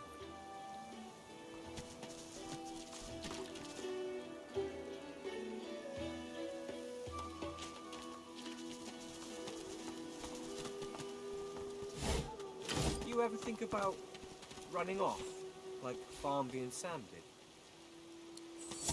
Hell no. You know what Raymond would do if he caught us? Yeah. Guess you're right. Of course I'm right. Stick with me, kid. I won't steer you wrong.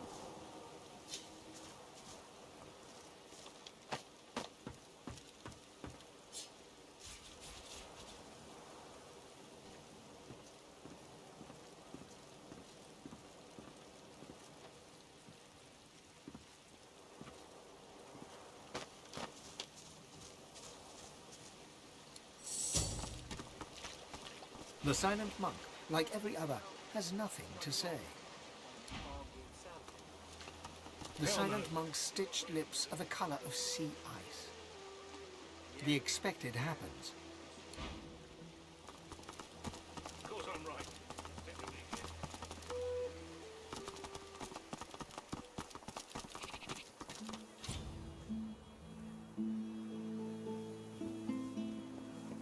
This town looks peaceful enough.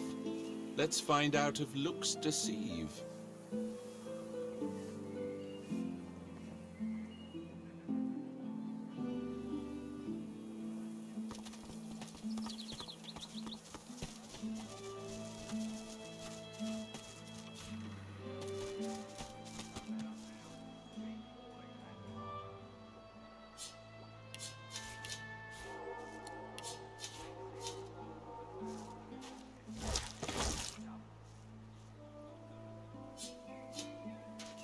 I've spotted something.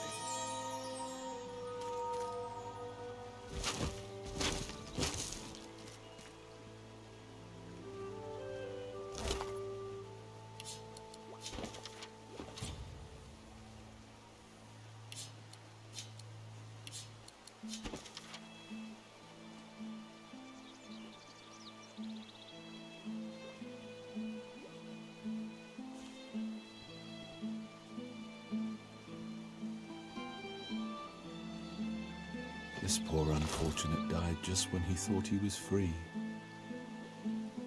There are marks on his body. Something in the water got to him.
A lot of coal for the junk you sell, then. Keeping it together, Bree? Junk? I'm all right. What? As long as I'm Nothing less than the wisdom of the ancients. Well, hello, stranger. Interested in Driftwood's finest catch? You look down at the cart and see fish with flaking scales, tumours and, in one case, 3 heads. It's free to look. Just don't touch nothing unless you're going to make my purse jingle. Fair travels, friend. I'm all right, as long as I don't think about it too much. You're safe among friends. Never forget. Once this was a fishmonger's or a tackle shop.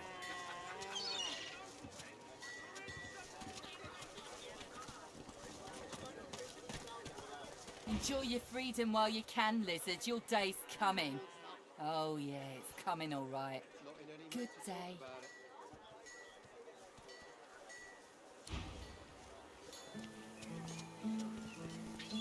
Keep to yourself, lizard.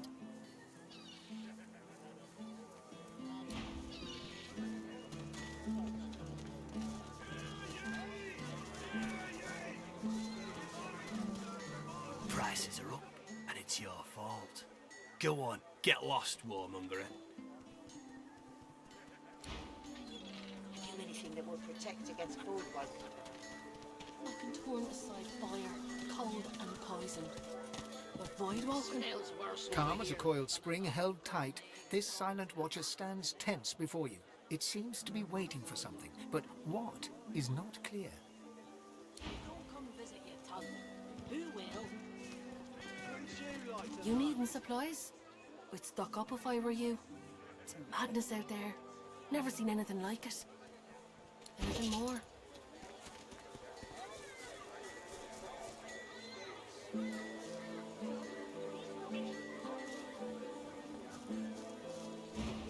Until later, then.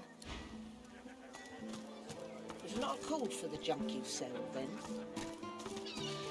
Junk? Why, I offer nothing less than the wisdom of the ancients. Vapid fiction, along with a large helping of ham.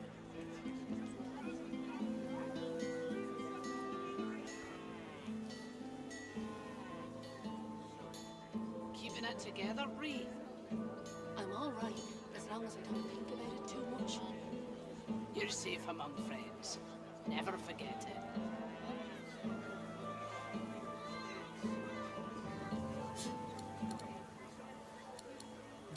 Smells worse over here than a dozen rotten eggs dropped in a vat of vinegar. Well, don't come over. Not like you're buying anything. If I don't come visit your ton, who will? Wouldn't you like to know?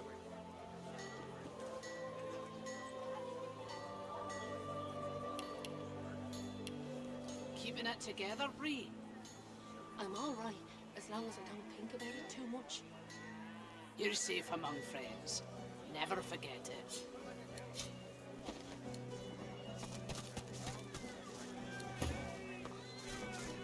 Well met, friend. Interested in Driftwood's finest catch? How you holding up? Not in any mood to talk about it.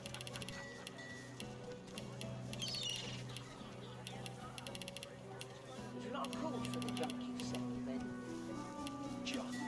Why, I offer nothing less than the wisdom of the ancients. Vapid fiction, along with a large helping of ham. You look down at the cart and suit yourself. Keeping it together, Ree. I'm all right, as long as I don't think about it too much. You're safe among Oh, we dwarves had a kingdom, and we will have it back. I won't always be sweeping, I'll be riding horseback. We dwarves had a kingdom, and a proud knight was I won't always be sweeping, for my kingdom I'll die. I don't come visit your ton. Who will? Heavens to Bessie, another one. More queer folk than commoners in Driftwood these days.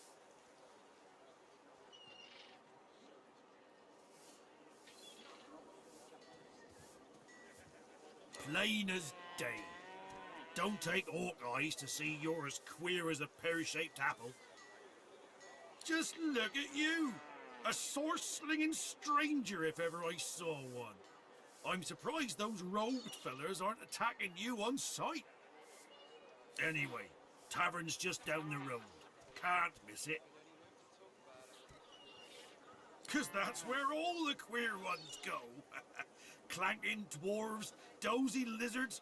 I even saw him drag a void woken down there in the dead of night. Don't know what's going on in that tavern, but it must be a freak show in there.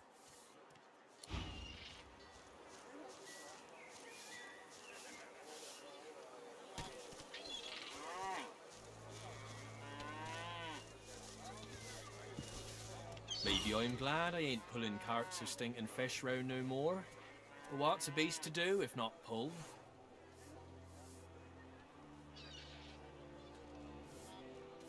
Here's hoping. I've heard many a bull that's been sold off after the work's dried up. I doubt they were happy.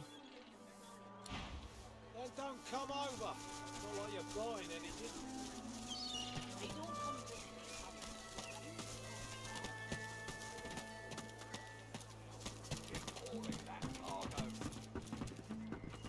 If there's no work for an honest dwarf like myself, the likes of you don't stand a chance, mate. Best not linger. Your lot tends to rile people up.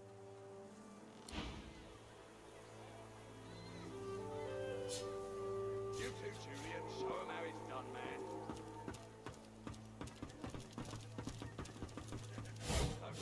Now, keep hauling that cargo.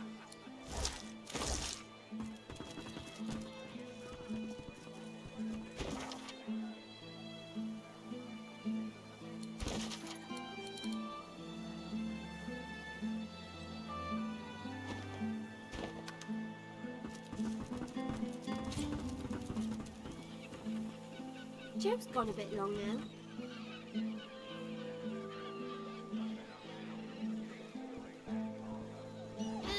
Look at you. You're all scaly. The little boy looks at you. He picks his nose. And got you a tail. That's disgusting. Don't be rude, Ban. He's a lizard. It's not his fault he's ugly.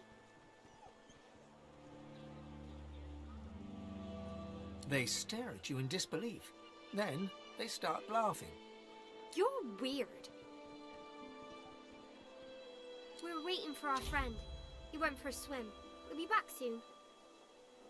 He went swimming all the way to Fort Happy. Fort Joy? That's what I said. Fort Joy. He's going to find his mum and bring her back.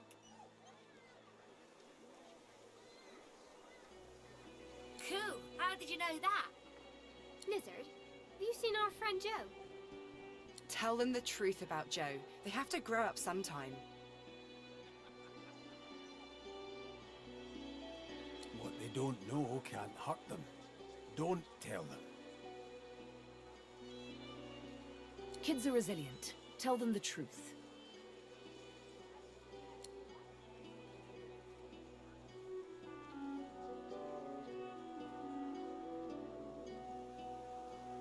The horror grows on their little faces. No, that's a horrible thing to say. I bet it wasn't Joe. I bet it was someone else's leg in that icky shark. She bursts into tears, then looks from you to her and back again, then starts crying too.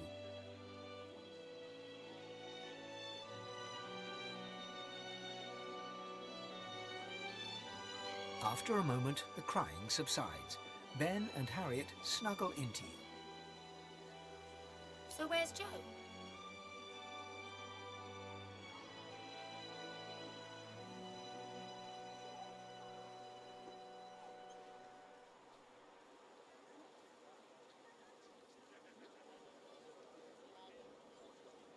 It's okay to say you don't know.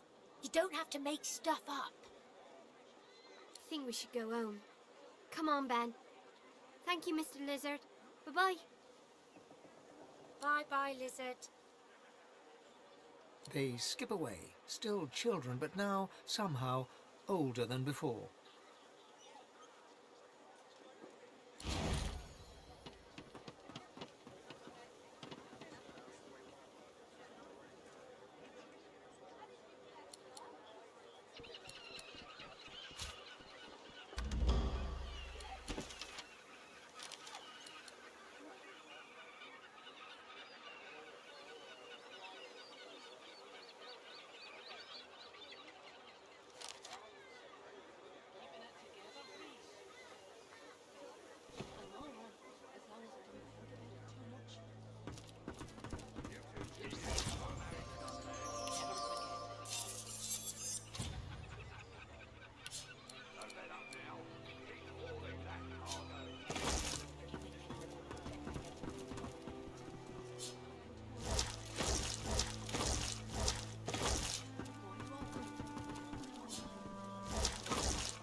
long as I don't think about it too much. You're safe among friends. Never forget it.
Keeping it together, Bree. I'm all right, as long as I don't think about it too much. You're safe among friends. Never forget it.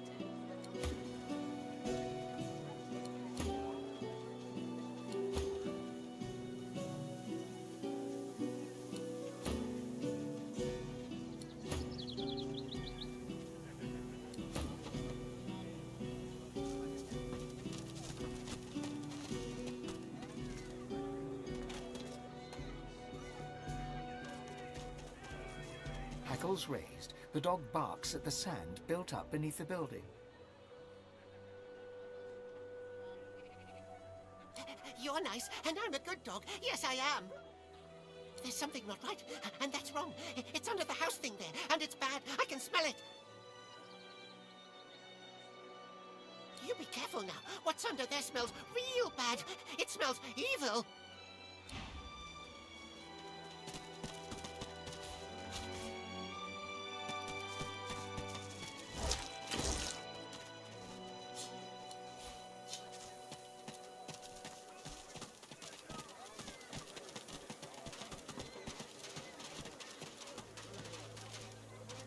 Driftwood Fishworks.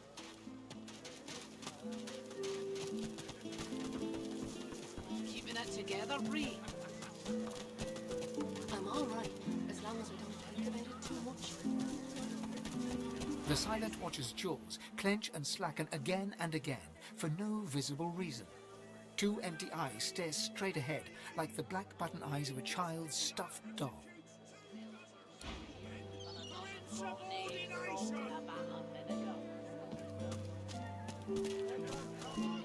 Latest news! Fresh from the War Owl! Hear all about it! Many a latest, my friend. The war, the bishop, the queen. What tickles your fancy? Figured you'd ask me about that.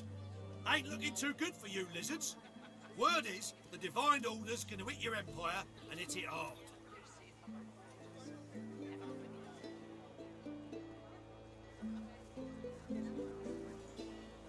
You remember what happened to the elves, don't you?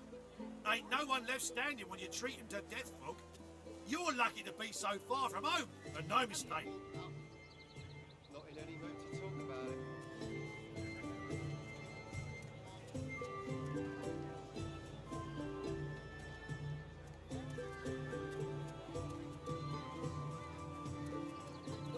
Seven sailors.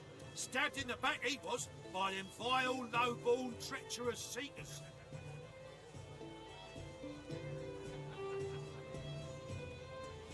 Kill them all, I say. Do them like Magister Raymond did old Lady Seaver. That'll teach them traitors. I mean, they doomed us all, didn't they? The son of the Divine is dead. Gone. Who'll save us now? Jolly Justinia, Queen of the Dwarves. Ah, scourge more like. Here's 20 or so noble gentlemen. No one knows what they did wrong, if anything, and she has them stripped and whipped all the way to the execution grounds. Didn't even give him the dignity of the sword. No, sir. Had 'em all hung. Real slow, like. Nothing good. The boys woken her everywhere. You ask me, and I say she's mad as a mink with his tail on fire. Queen or no queen? Aye. Yes, of course. Not much of a landlubber, but sometimes I get no choice in the matter. Besides, there's business to take care of. Malady said this might... Beast. I'd also appreciate it if we did...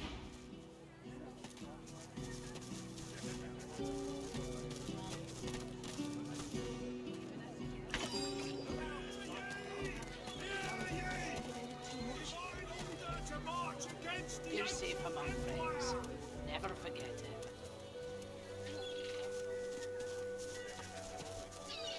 Wars are brewing, my friend, and we may find ourselves on different sides, in which case prices will go up. Buy now while you still can. Special prices for you while we're still friends. War is hell, my friend. don't come but it's visit your very tongue. good for business. Who will? Good luck to you. Wouldn't you like to know? Bishop Alexander was slain by seekers. Culprits didn't laugh. Keeping it together, Bree. I'm all right, as long as I don't think about it too Your much. fish stinks of the void. What kind of rat You're would safe sell among such friends. filth? Never forget it. The kind that don't fancy starving, along with the rest of this town. It's all well and good for you with your rations. We've got to take what we can get. Keep talking, dwarf, and you let that little sawdust How you yourself holding up? lower. Not in any mood to talk about it. You're lucky to stand in a town protected by Magister Raymond's wisdom. Without him, the Voidwoken would have turned this slum into a charnel house. He will be missed when he sails.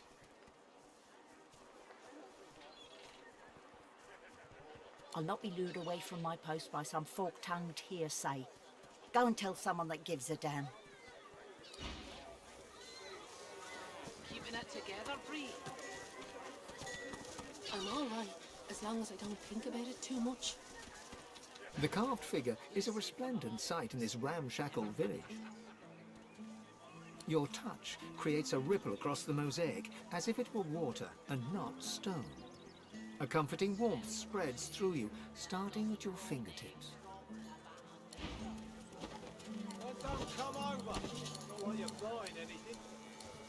If I don't come visit your tongue, who will? Wouldn't you like to know?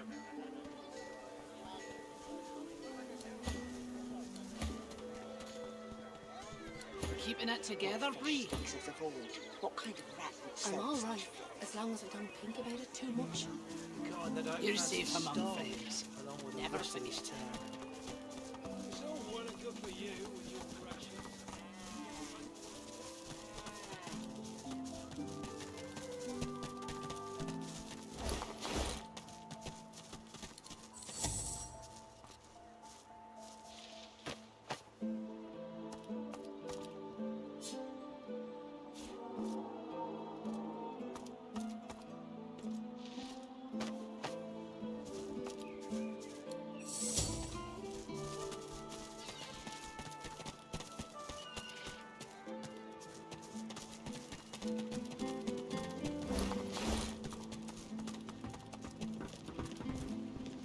You can't go in there, mister. The Meister isn't home and the Magister's locked her house up for her. They was very angry about it. They said mean things about the Meister and they left a mess, a big one. She's my friend. She was one of the Magisters once. She was very high up. She used to look for god people and help them. But then she stopped that and just stayed in the house all the time. She used to play with me, but then the Magisters took her away, they did. They took her outside the village. I'm not allowed outside the village. She looks around theatrically to see if there's anyone listening. When the wind blows from over the stream, I can hear the Meister. I can hear her crying. She gives you a look of the darkest meaning. Then she takes a deep breath, puts on a happy smile, turns, and skips away.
can't be seen raternizing with the likes of you.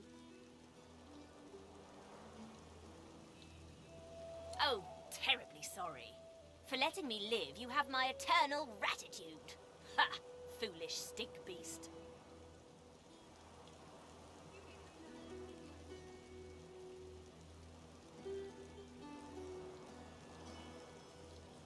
Well, I'm a rat, and you're some kind of flick-tongued scale slitherer.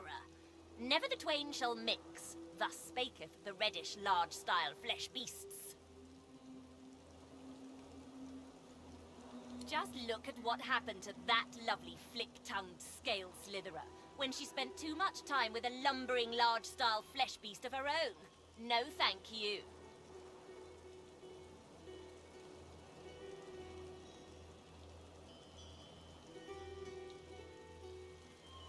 The rat hisses at you with sibilant malevolence. Carry on then, stink beast. Don't let little old me distract you from your very important stink business.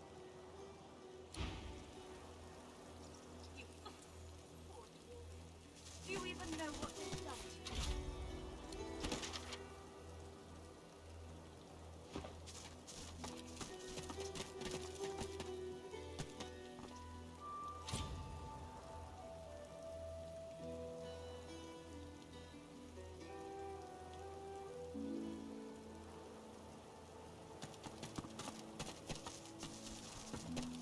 A fly buzzes around the dwarf's mutilated head.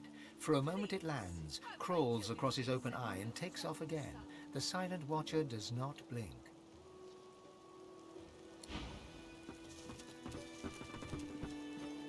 A Magister guard approaches. Behind her, on the gallows, 2 lizards. One in a Magister uniform hangs dead from her neck. The other hangs from her hands, still alive.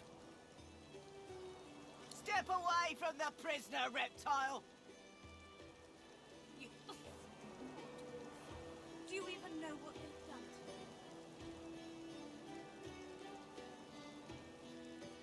to you? She's hanging by her hands because the boss don't want her dead just yet. She's a tough one, Meister Seaver. She's a seeker, and she's a bloody traitor.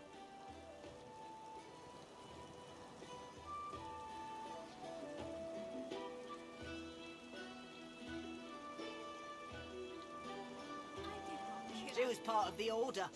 Knew Alexander personally. Alexander trusted her, at least as far as you can trust her, you know, one of you.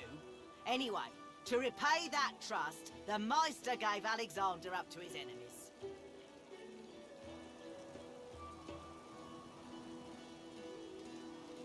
She wasn't there when Alexander fell, but White Magister Raymond uncovered the truth. She's as guilty as any of them, and I reckon she got off lightly. I'd have had her flayed alive with a salted bullwhip.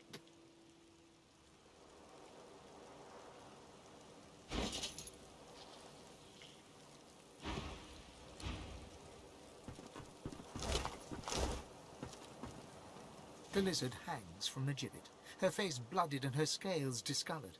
Her eyes are closed, but her tongue flickers as you approach. Welcome to Driftwood, Godwoken. One bloody eye cracks open, glittering gold appearing from beneath the swollen lid. Chased you all the way here from Fort Joy, did they? Very well then, cut me down. There is work to be done.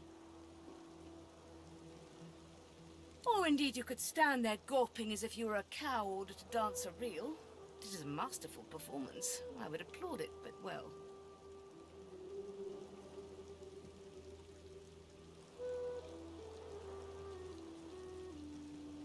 The Meister bares her teeth, stained a deep pink by her blood, and growls. Malady is unfortunately mistaken. I cannot train you, but I can certainly help you on your path, as long as I am free of this rope.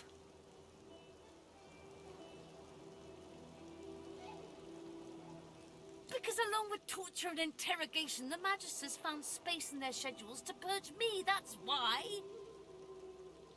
They spent quite some time at it too. Apparently I was a rich vein to be mined, and now I hang powerless as any butchered carcass.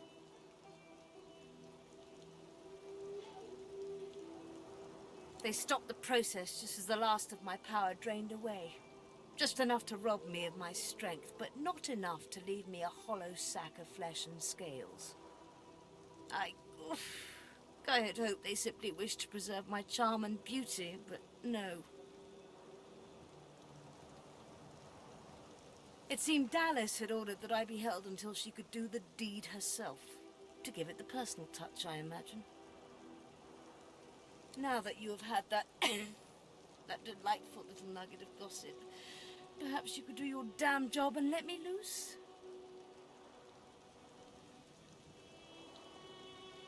The lizard grimaces, shifting awkwardly as she dangles. I am in intense pain, kitten.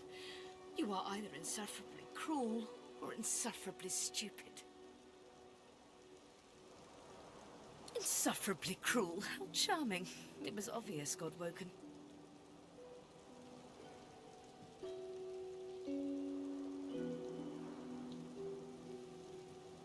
You are whippet thin, implying you've been a captive. Your wrists have seen the sun, but your neck has not, so you sported a collar, not shackles. Thus you escaped Fort Joy. After an escape, any sane creature would rest, but the bags under your eyes indicate you haven't. Why not? You must have been chased. Thus... thus you must have been important. No one important escapes a prison without help, and no one frees sorcerers bar the Seekers. They thought you were worth saving, and thus I surmise you are Godwoken.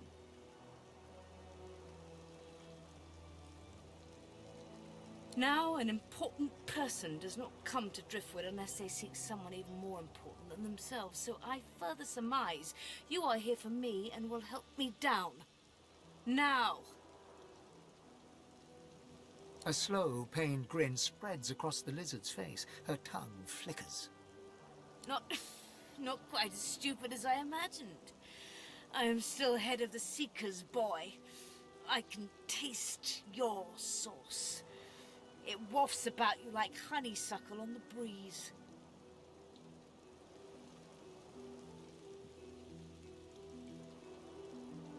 Now, if you would be so kind, my bonds.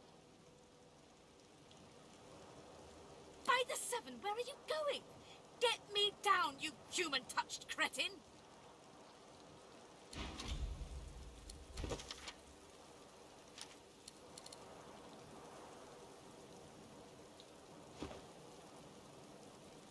Please! Why would I kill Lucian's second most charming son?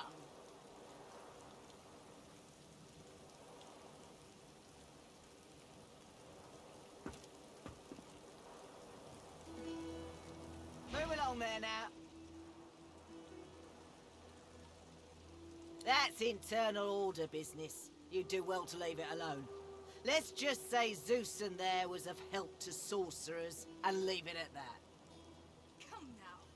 Is this really necessary? You're going to...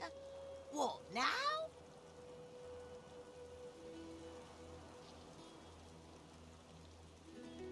She betrayed Alexander. I'd sooner die than free her.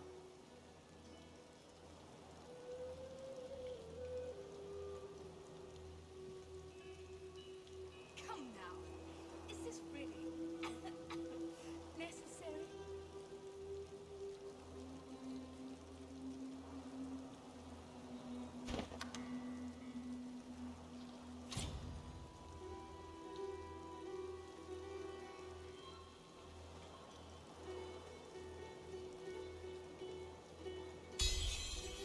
I'll regret this, I know I will. All right, I'll stand aside. I did not kill Alexander, you stupid ape. Release me!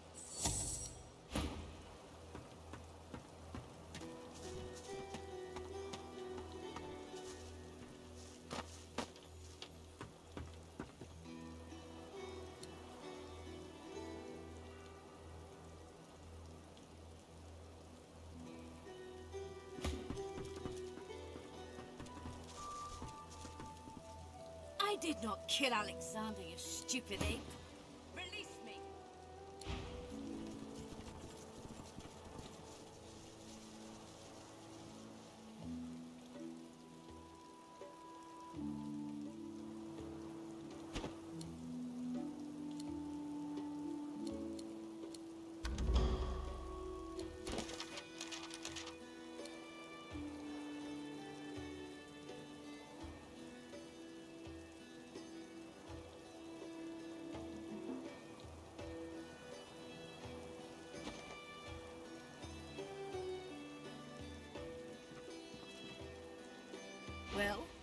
Have you found time in your busy schedule to do your duty and release me?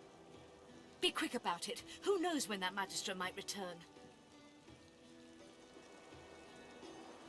God's teeth, it feels good to move again. Now, best scurry off before that Magister wanders back. Meet me at my home in Driftwood, and we can see what you're made of.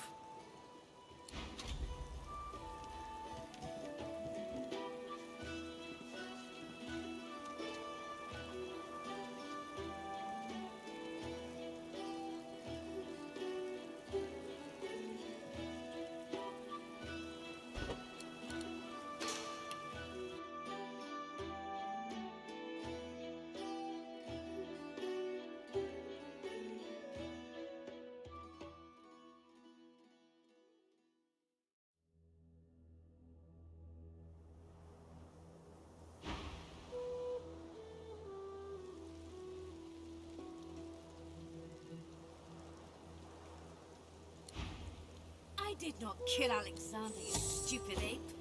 Release me!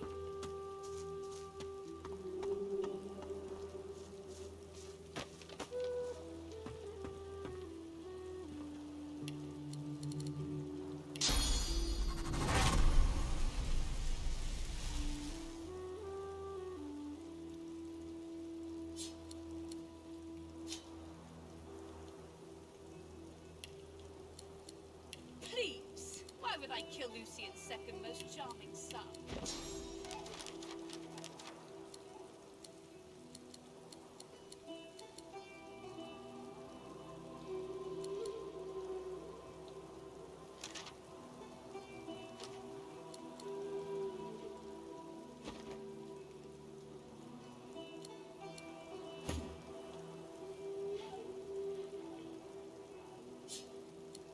Please! Why would I kill Lucian's second most charming son?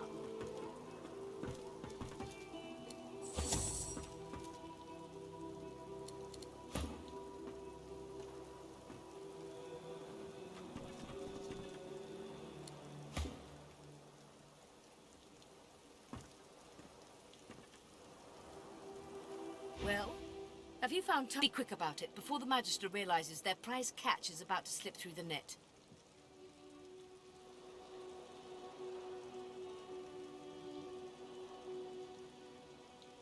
Excellent. Now, if you'd be so kind as to gut that startled-looking Magister, it would be much appreciated. I must secure my home before they do any more damage.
The Meister sits slumped in a chair, looking around the room as she works her shoulder with one hand. It looks like it was dislocated by the gallows.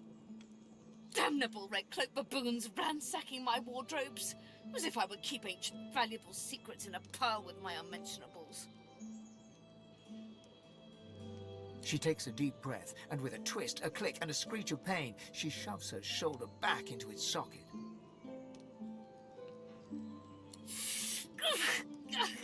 I swear by the seven, if we did not have more important matters to attend to. Reaching across the table, she pulls a bowl of hot water towards her and fishes some bandages, a needle and thread out of a box. She slowly starts to tend to her wounds. At least the barbarians were unable to club their way into my vault, so everything you need should be safe.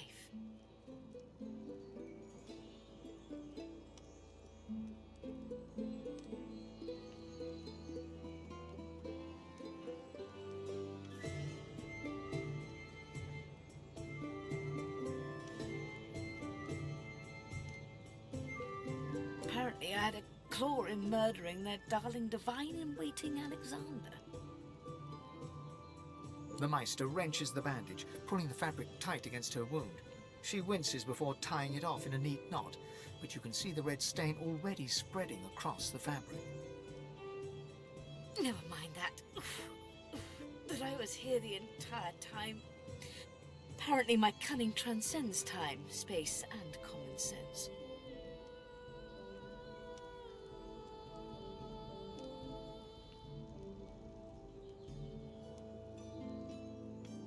The Meister turns to you, her eyes wide with worry. Oh, pardon. I'm so sorry. How could I have forgotten? Thank you so much. Thank you for rescuing me after they had already strung me up. After they had tortured me for days. After they... She stops mid-shout, descending into a fit of coughing, wheezing, and groaning. She glowers at you as she slowly regains her composure. If we are quite finished with politeness, there is so much to do.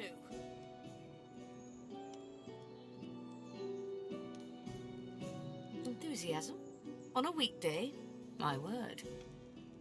We shall begin once we have the tools we need from my vault. You may have been chosen Godwoken, but becoming divine requires more than a supernatural pat on the head. Come, Godwoken. It is time to see just how awake you are. Fortunately, the Magister paid much attention to art as they do to fashion. Kindly remove that.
pray my instructions will not be too technical for you. Push the button. Your talent for following simple instructions fills me with wonder and pride. Now, kindly go to the vault and enter the combination. I shall call it out as you go.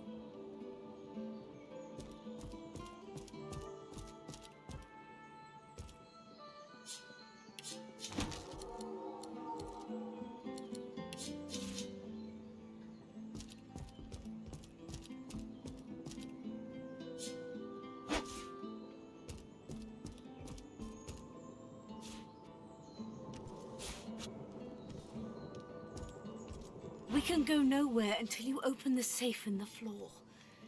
The combination is 15R, 34L, 23R, 35R, 9R, 16L, 33L, 45R, 51L, 1L.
We can go nowhere until you open the safe in the floor.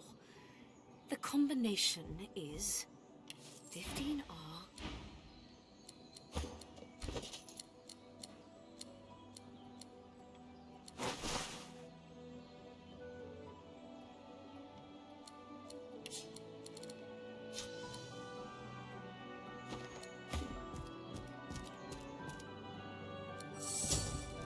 A stone door lies flush with the floorboards. Etched whorls in the granite frame a delicate rotary dial. Gleaming under the dim light, the metallic dial almost seems to wink at you. No amount of sheer force you exert can budge the slab even a hair's breadth. Taking your time, you carefully enter the combination. The metallic sounds of the tumblers falling within the mechanism let you know you entered the code correctly. Excellent. Follow me. Your time is at hand, Godwoken.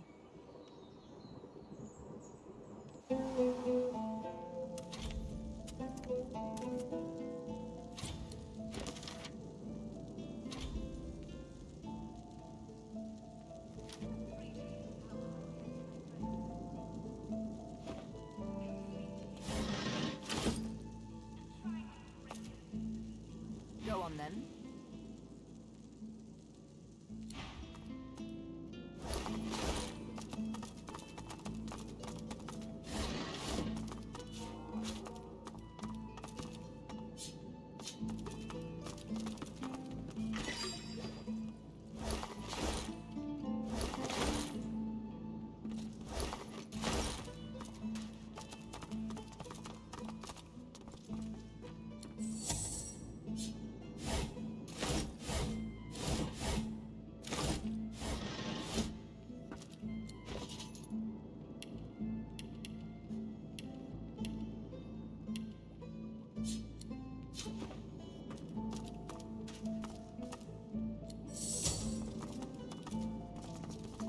Ancient runes, weird contraptions. This place is an arcanist's dream.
Meister is examining her wounds, prodding at this, wincing at that.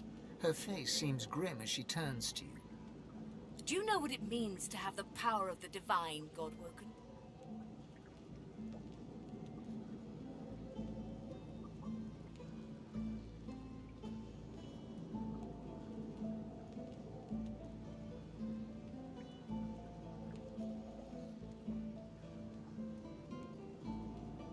Meister Siever's stare bores into your soul. It is still, analytical, and ice cold. Indeed, some people seem to think so. Mostly they're idiots, but in some cases they're mad dogs. The Meister rests her hand on her arm, where one of her wounds has just reopened. She squeezes hard, ignoring the trickle of blood running down her claw. I pray you're more idiot than mad dog.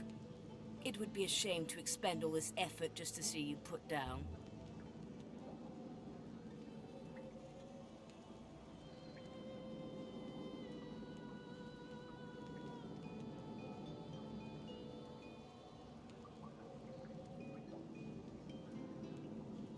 The Meister grabs your sleeve and pulls you down until you are inches from her blooded, glittering eyes.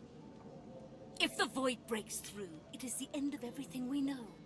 I would kill you, your family, and my own sweet darling grandmama if that's what it took to keep this world safe. She releases you, sitting back in her chair with a groan of effort. If granted divinity, you would have the power of all 7 gods at your disposal. You could heal any wound, pull islands from the sea, right any injustice.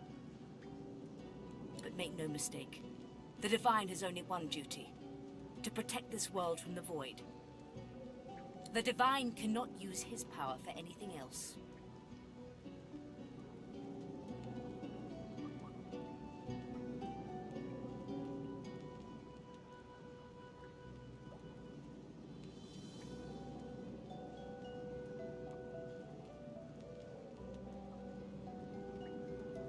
When you become the Divine, there is no more self.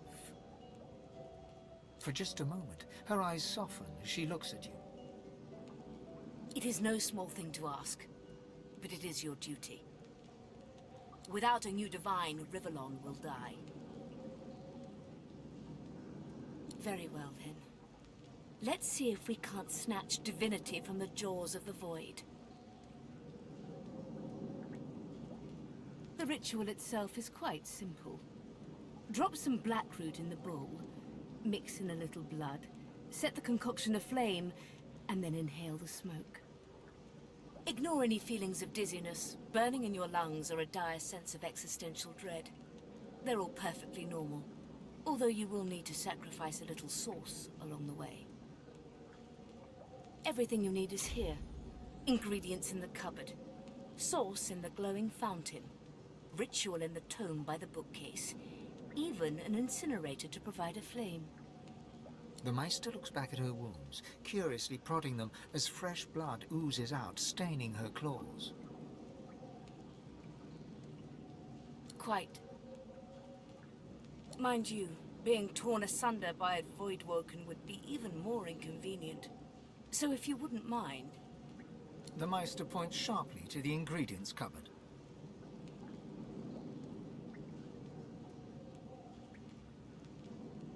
Once, although not by a Godwoken.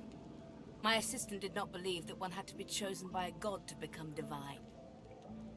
She waves a bandaged hand absent-mindedly, wincing slightly. A headstrong and thoughtless girl, but the experience was... was quite educational. From observing her, I gather that the ritual involves inhaling the smoke, a lot of screaming, and a rather sudden death.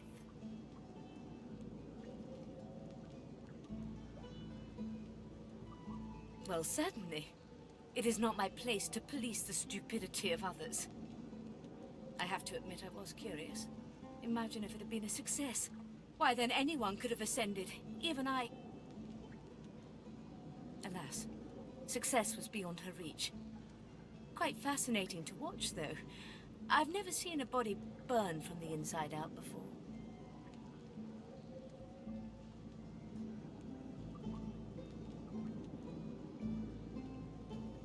And do not lose anything. These ingredients are rare indeed. I'm not hiking back out of the cloisterwood to fetch you more blackroot.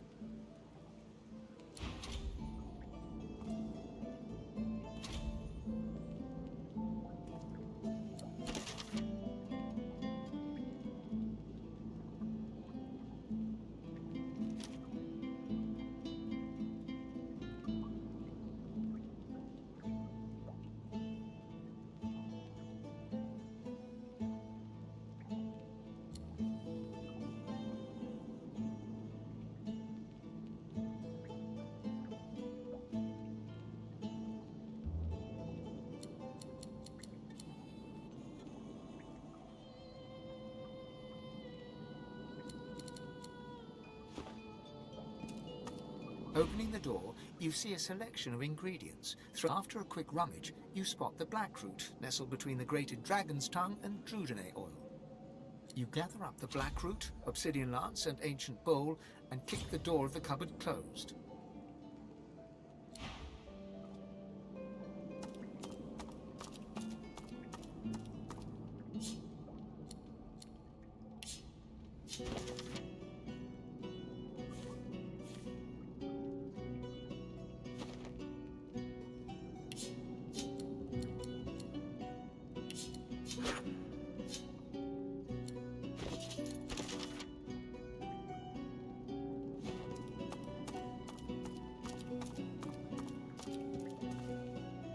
Come on, let's keep moving.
As you suck the smoke deep into your lungs, your vision starts to swim and cloud.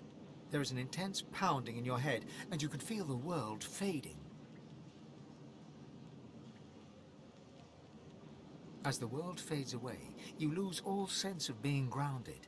You reach out, but you could feel yourself falling slowly, sinking into the depths of your own soul. Deepest recess of my soul? But it looks like the Hall of Echoes.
Bathed in the half-light of these starless barrens, you spot a figure you could only describe as a second self.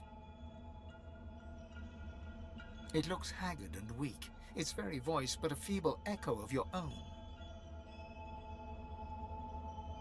My chosen, come closer, so that you may see me as I truly am.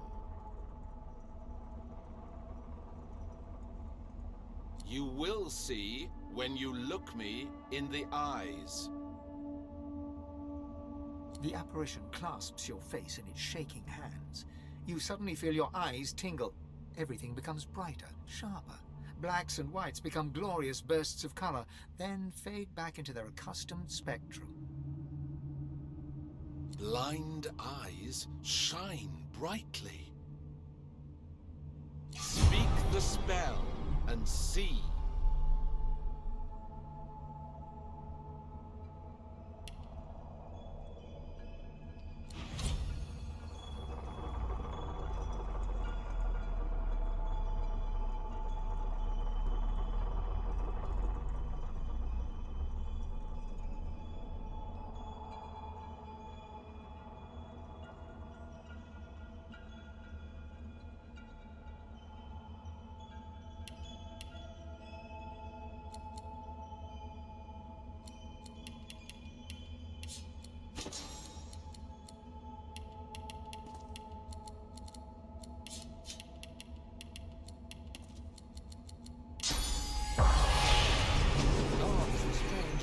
Of yourself. Before you stands the goddess Zolstissa in all her spectral glory. You know me now, don't you? I saved you from drowning. I blessed you, made you powerful. And now I've come to seek some power in return. Your god-woken soul is my last refuge, my last bastion. May as well make the best of what you have to offer. Zolstissa nourishes herself from the source that abounds in your presence. You feel it deep down inside yourself.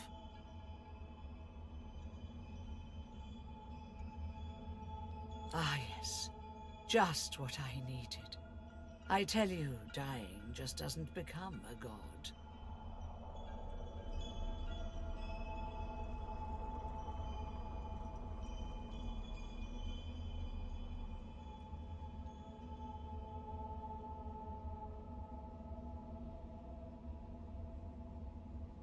Immortality is only permanent, my dear, until one day it simply ceases to be. The void itself is hunting down the gods, leeching us in ways we never thought possible. Droplet by droplet, we are being drained. We are battling for our very survival. It's a battle we're losing. And should we truly lose, all will be cast into oblivion.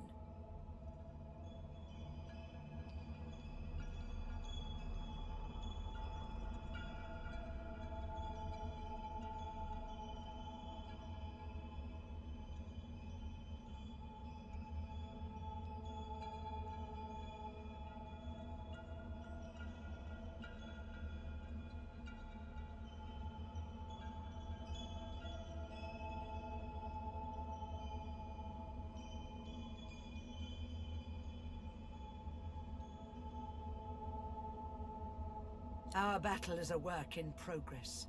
I never said we can't turn the tide. You must realize that our fates are now as one. Just as our souls are now as one. We are I. Together we are a force to be reckoned with. But if we seek to survive the onslaught of the Void, we stand no chance unless we become vastly more powerful than we are now. That means there is but one place we can go. The Well of Ascension.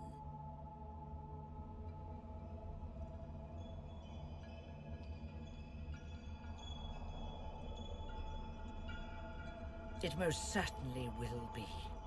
The Well of Ascension is a lake, a pool of pure source. in which the powers of the Seven lie united. We gave them up freely to create the first divine. Each of us donated half of that which makes us gods. To bathe in the lake is to become our chosen.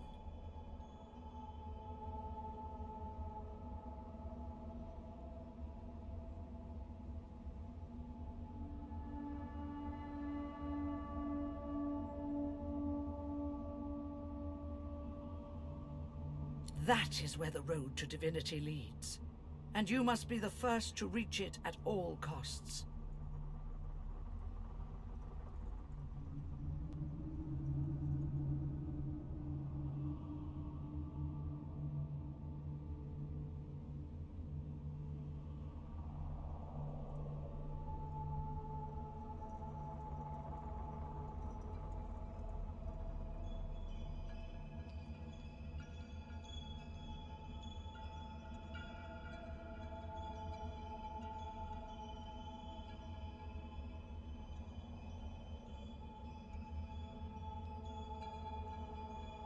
There you touch upon the very heart of the matter.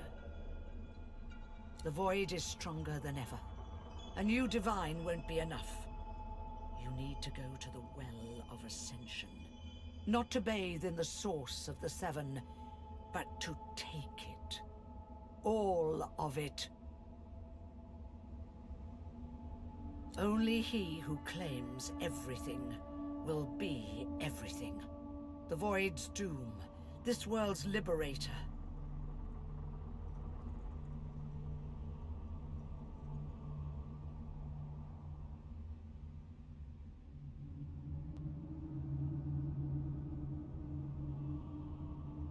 Whatever for? The other gods will either bow to you, or be undone. But of course, that is what they are saying to their own god Woken as we speak. We both know they won't bow, just like we both know you will never bow to them. Only one can become a god strong enough to safeguard our world. One at the expense of all others. So make no mistake, my champion. Chances are the road to divinity will be paved with dead gods. Their blood on your murderous hands. Don't let that dismay you, for these sins will be washed clean by the knowledge you committed them to save all of existence, to save your kin and your loved ones and the world they live in.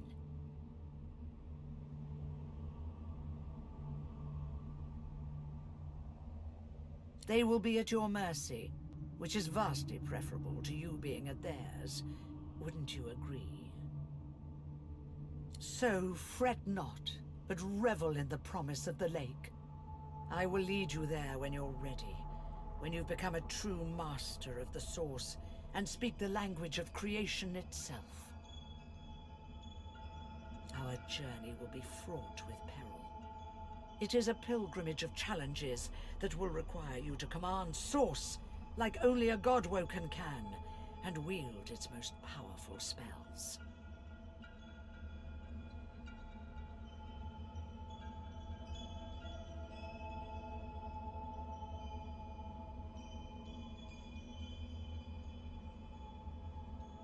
Laughter rolls and echoes into infinity. Perhaps. But what is a pilgrimage after all, if not a journey of atonement in search of enlightenment? Focus not on death and irony, my chosen. On life and ascension instead. We are I now. The spells you need to know I will teach you when you are ready. But first you must learn to channel the Source in greater volumes. That is why you need to seek masters of the Source. You must make them teach you, so that you may become a master in turn. So, return to Rivellon, and seek out these sages where they dwell. Convince them to share with you their deep-seated bond with the Source. Once you have, you may return to me here.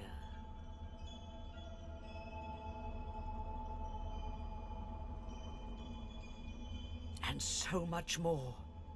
But I'm no longer who I once was, bound to you as I've become. I will teach you what I can, but the knowledge that will expand the bounds of your soul, that you'll have to hunt for yourself.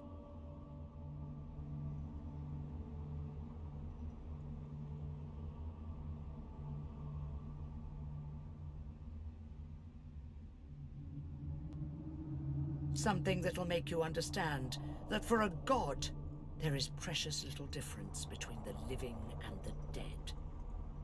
Source is. It is a constant, a subject of neither time nor transience. All of life is source, and in source it is. Immortally so.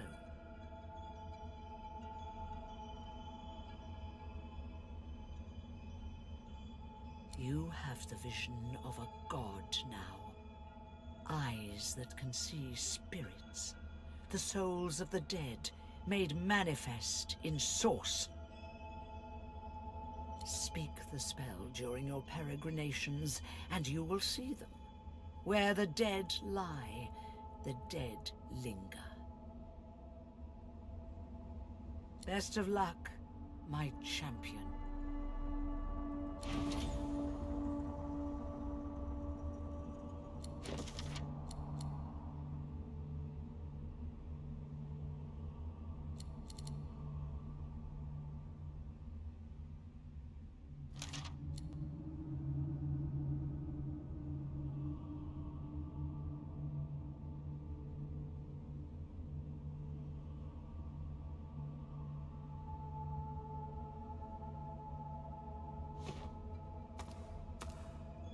A man's spirit stands before you, clad in scholarly dress. When your eyes meet, he staggers back, terrified.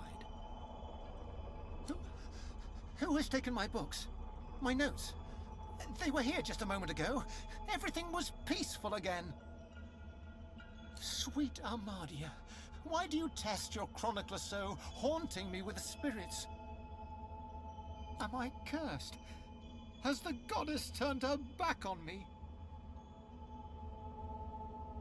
The chronicler shudders, looking sick to his stomach. Again. This again. I sleep, then I wake, and another piece of the world is gone. When we were in Reaper's Eye, when I saw those tomes and scrolls, I was myself again. For a moment, I was alive. But the vision always fades. I'm just a remnant of the Empress's ambition. Why can't I escape? Why is there never a way out? Me? I archived Rivellon's history. I used ink to immortalize greatness on the page. A lizard empress sought my services. She needed an ancient design restored from a damaged text. She told me the design was brilliant. When the armor was forged, the Empress showed it to me, and she trapped me inside. Consumed me. If it wasn't for me, the armor wouldn't exist at all. This is my fault. If I knew the way, I'd shout until every god heard me. But I have no idea. I simply want this to end. The chronicler puts his head in his hands, collapsing in silent defeat.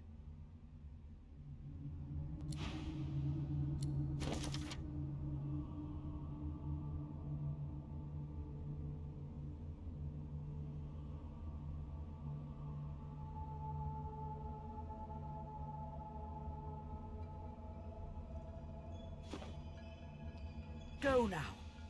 Rivellon and its masters await.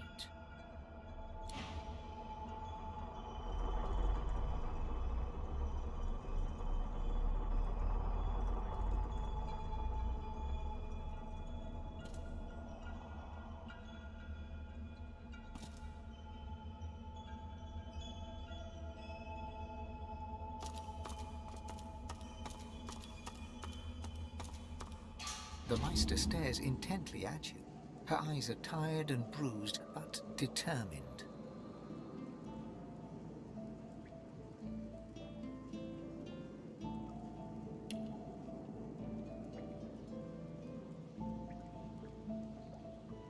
Still alive? Gods above, there might be something to you after all. She leans in, her bloody tongue flickering hungrily about your face. Tell me, what did you see? What you know?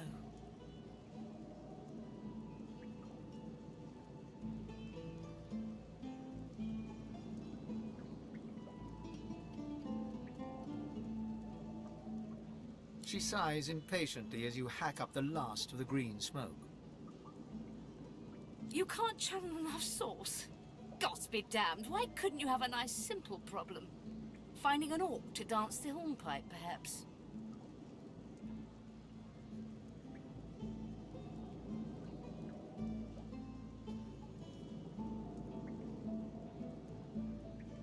You may well have that potential, but at the same time, how to put this?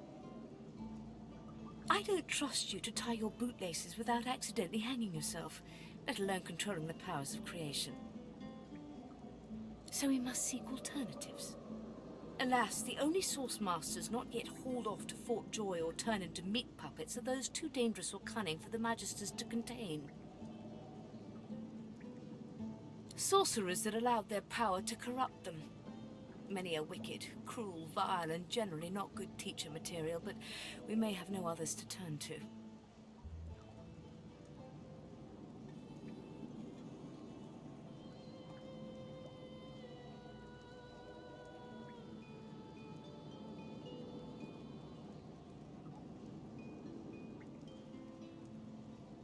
These are the kinds of creatures that grew bored pulling the legs from spiders and so moved on to people. Fun is not the word I would choose.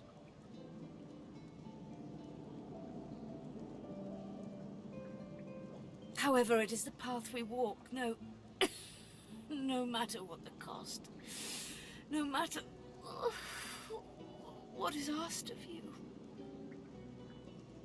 The Meister doubles over in a violent coughing fit, struggling for breath. After a few moments, she regains her composure, wiping a thin smear of blood from the corner of her mouth. No matter what is asked of you, you must learn from them.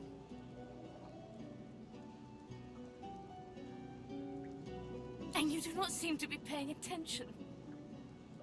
Sorcerers, evil, controlling your source, saving Rivellon, please. Please tell me at least some of this rings a bell. Your focus, your only focus, must be on finding these masters, on finding the secrets to divinity. Nothing else matters.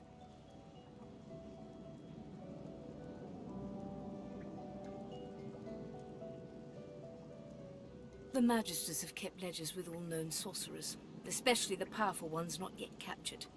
They would be an invaluable resource.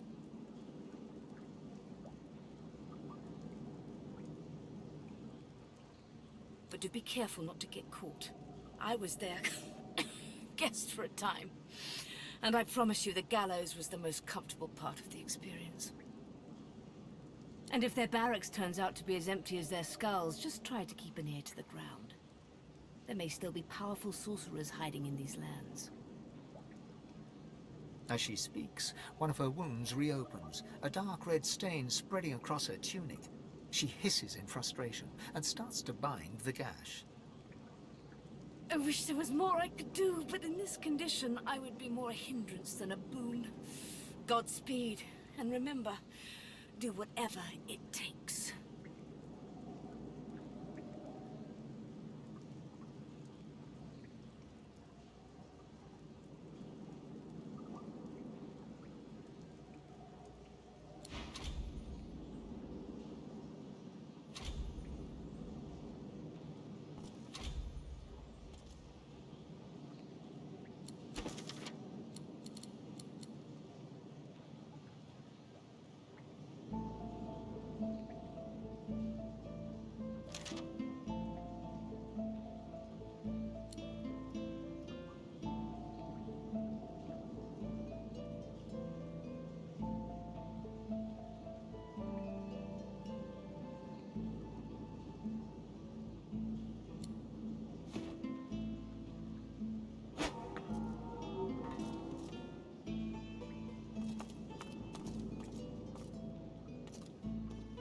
Not much of a landlubber, but sometimes I get no choice in the matter. Besides, there's business to take care of.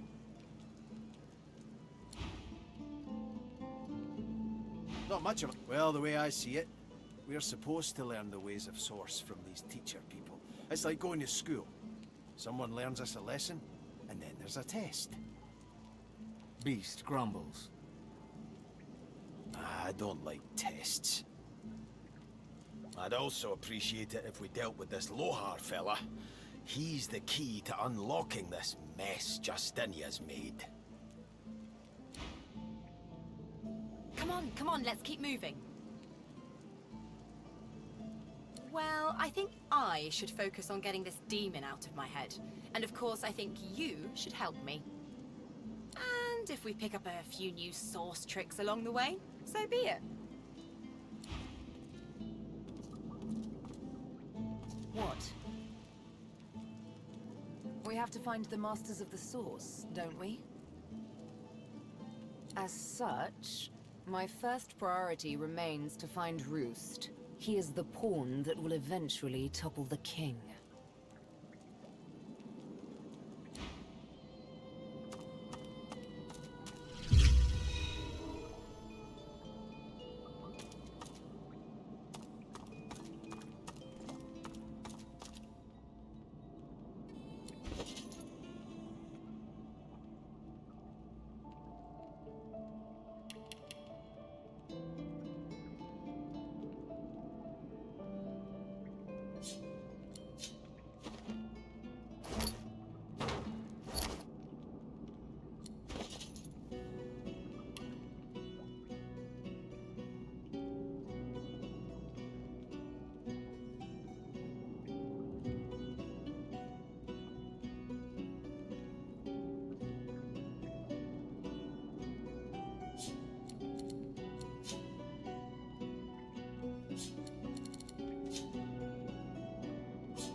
The spirit of an elegant elven woman materializes before you.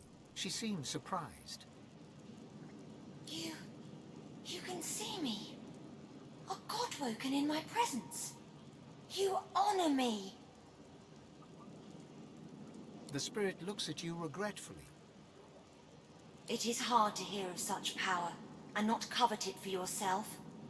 I lie to myself and convince myself that I am special. But I am not special. I am dead. The spirit keeps glancing back. A difficult task since his shoulders are tense as iron. How can I help? I don't have a choice. You're the one wearing those gauntlets, dragging me around this way and that.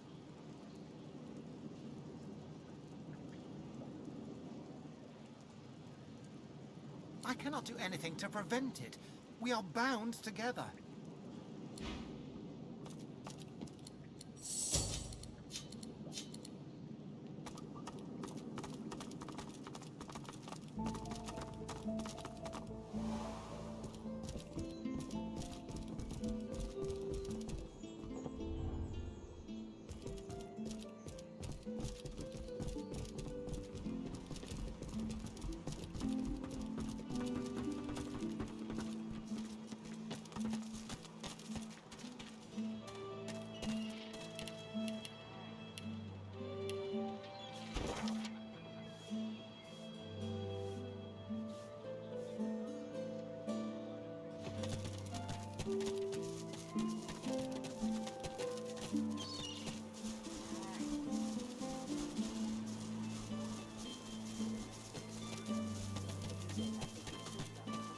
Blessings of the divine upon you, good sir.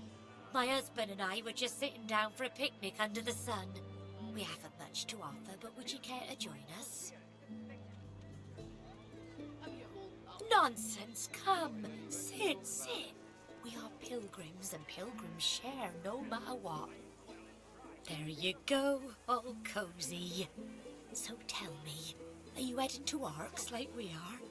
Nicholas and I wouldn't miss Lucian's day for the world.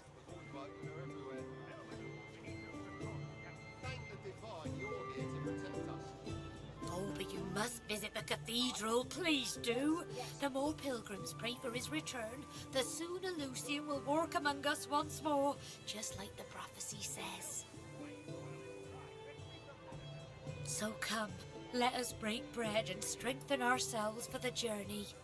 We have a sacred duty ahead of us in the holy city of Arx. You eat, drink, and have a good time of it with Glory and her husband Nicholas. After the meal, you express your thanks and take your leave.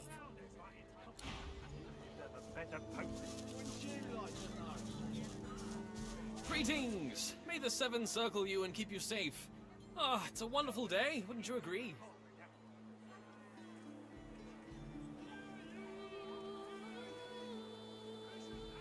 Of course. But there are plenty of Magisters around, aren't there? They shield us from sorcerers and Voidwoken alike. You're quite right about the sea, though. Why, only a few days ago, I was writhing in pain, having eaten from that rotten fish they dare sell on the market. But then a fellow pilgrim passed by, laid his hands upon my feverish skin, and just like that, I was cured. Truly, it was a miracle. Alas, I cannot say who he was, but I can say what he was. A holy man. A stranger showing kindness to strangers, exemplifying the teachings of the divine. Fills my heart with gladness to know that there are still folks like him to be found, now that our Lord Alexander has fallen. May the Seven keep him. May they keep all of us. A so-called holy man who can heal with magic. I wonder if he might be one of the sorcerers Meister Siva wants me to find.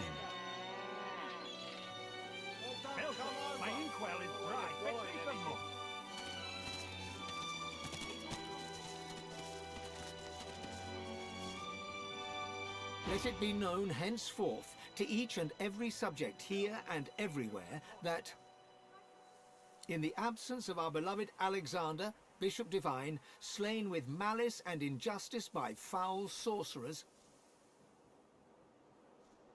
as were let fly by the perfidious lizards of the ancient empire, with the aid and abettancy of the treacherous dwarven kingdom, the divine order of Lucian is now led by his son's most trusted intimate and advisor, Dallis, Hammer of the Divine, Saviour of the Sorcerers, and new deliverer of the peoples of Rivellon.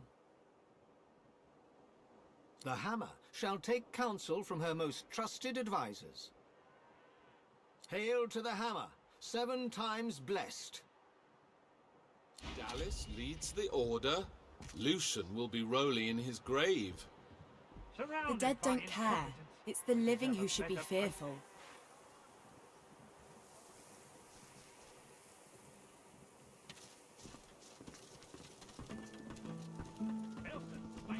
Magister Regional Headquarters and Jail, Driftwood.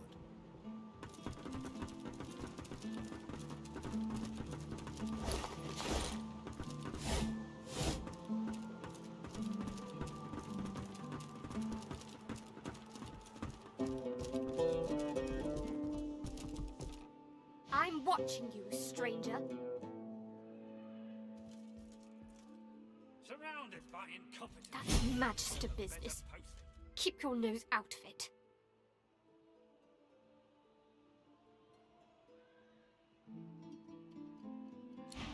Belvedere, I need those Of course, reports. sir. Right away.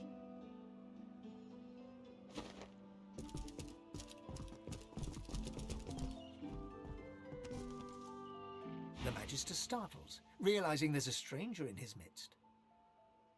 What do you want, lizard? You can't just come in here as you please. There's magisters missing. I'm trying to conduct a bloody investigation.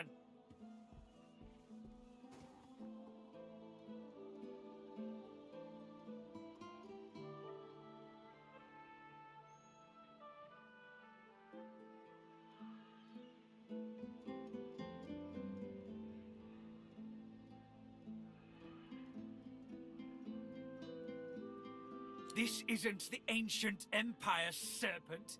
Now answer my bloody question. What are you doing here?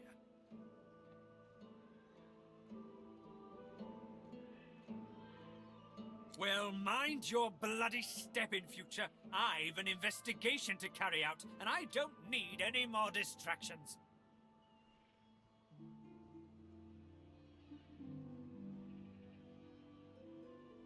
I'm not some foot soldier, you clod. I can't put myself at risk. We've lost 3 of our number to this Higba fiend so far. I won't move from here until he's in a cell or in a box.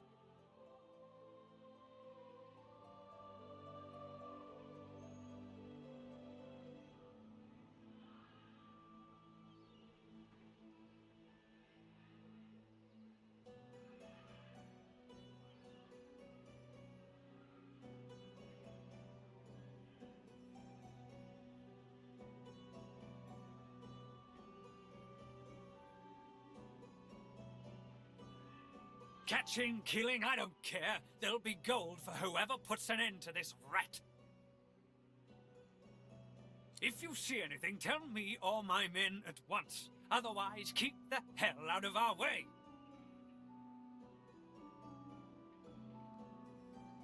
Well, do you know anything? Stop wasting my time then.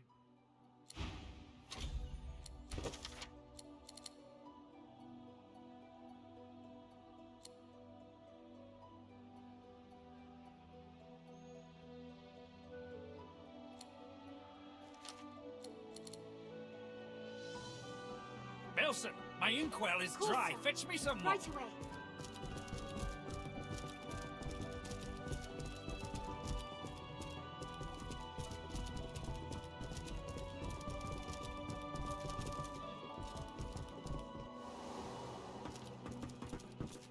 Oh, great, a citizen. Can't you see I'm on a break here?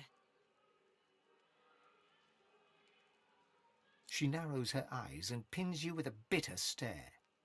You ever seen a void woken up close? I have. Barely escaped with my life.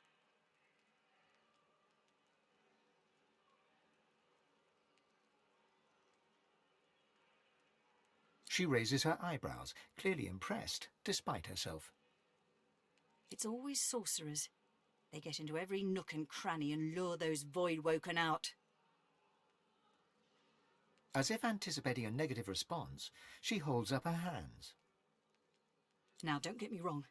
I'm sure life's no picnic for them either. But I've heard it all before. We've got a whole realm to protect, and sorcerers just can't be trusted. She nods at you curtly and turns away. Head nodding drowsily, the Magister brings her voluminous sleeve up to her face. She sniffs loudly and suddenly jerks to attention, eyes red-rimmed with zeal, and something else. They won't take me unawares. I'm ready for anything. See? I haven't stepped in... Well, I'm ready. That's what matters. Vigilance!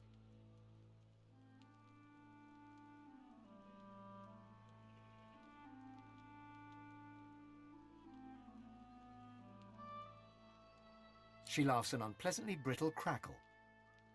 Sleep is for the weak. Weak! You just wait indeed. You'll fall into it like all the others, not me. Never me!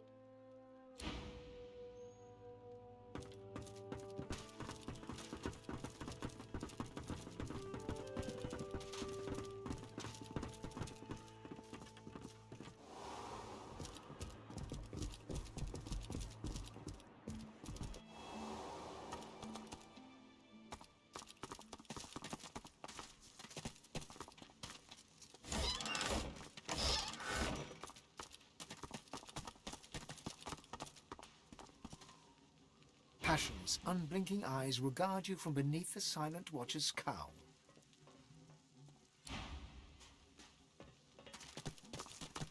The Silent Watcher stands guard without a flicker of movement, like some grotesque statue.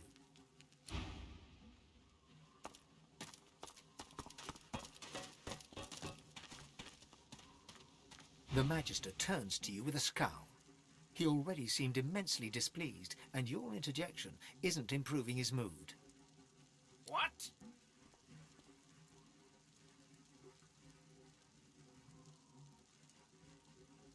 Look around. Would you be happy stuck guarding this bloody place? 10 years of service and he stick me in a hole with a bunch of speechless goons.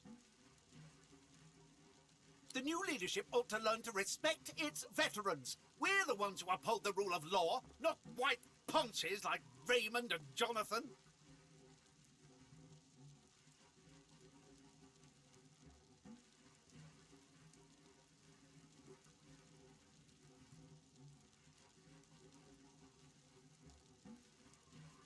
A sly smile creeps across the Magister's face. Aye, and sooner than you might think, if the rumours are true. Let's just say, there's other places where I'd be appreciated more than I am in Driftwood.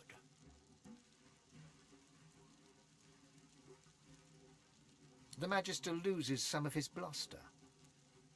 I ain't saying.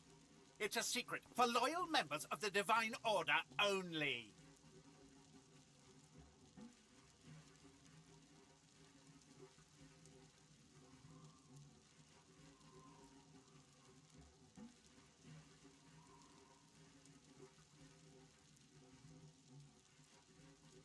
Shut your mouth, or I'll fling you in one of these cells. Hear me? In fact, get out of here!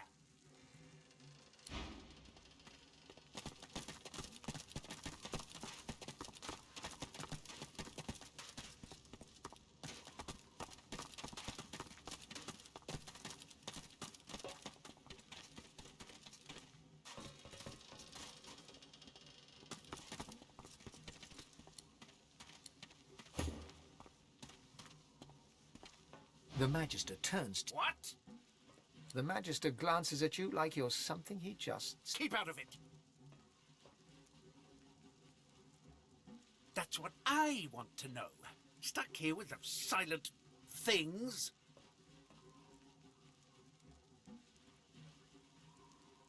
The new leadership ought to learn to respect its veterans. We're the ones who uphold the rule of law, not white ponces like Raymond and Jonathan. A sly smile creeps... Aye, and sooner than you might think, if the room... Who asked you?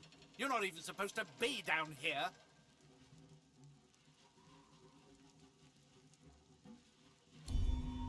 Keep out of it. The Magister... What? The Magister... Keep out of it.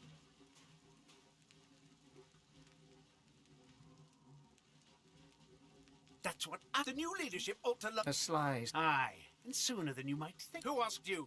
You're not even supposed to be down here.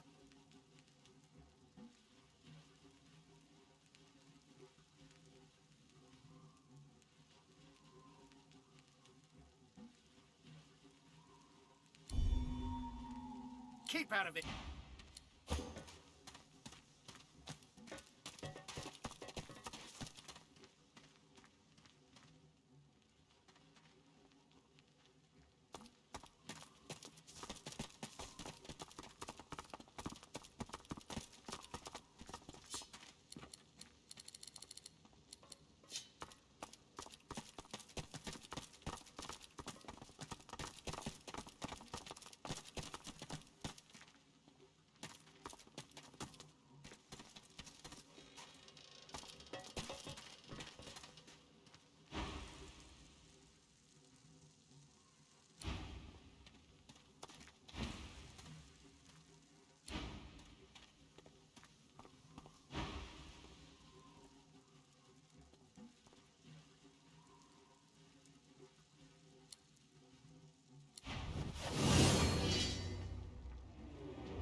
into the dark with you.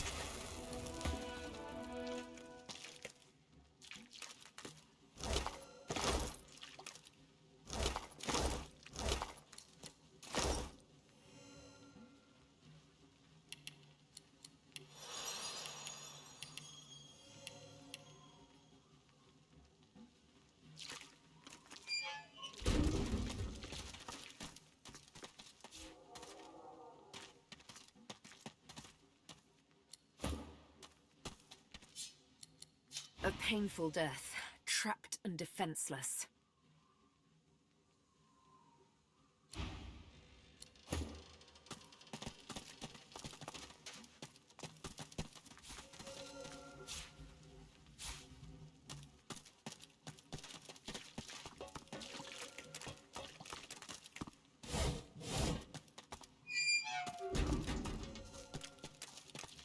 Did you expect a needle?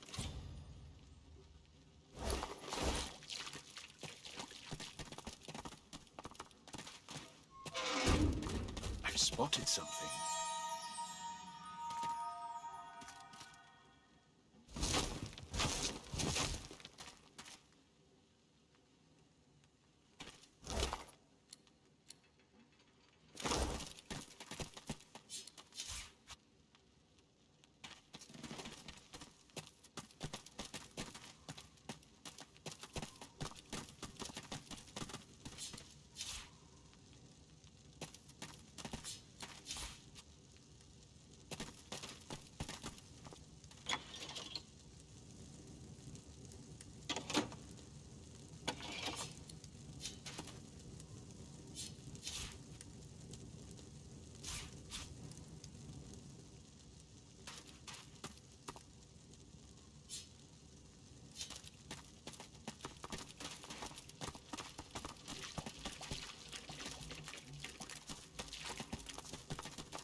Not much of a landlubber, but sometimes I...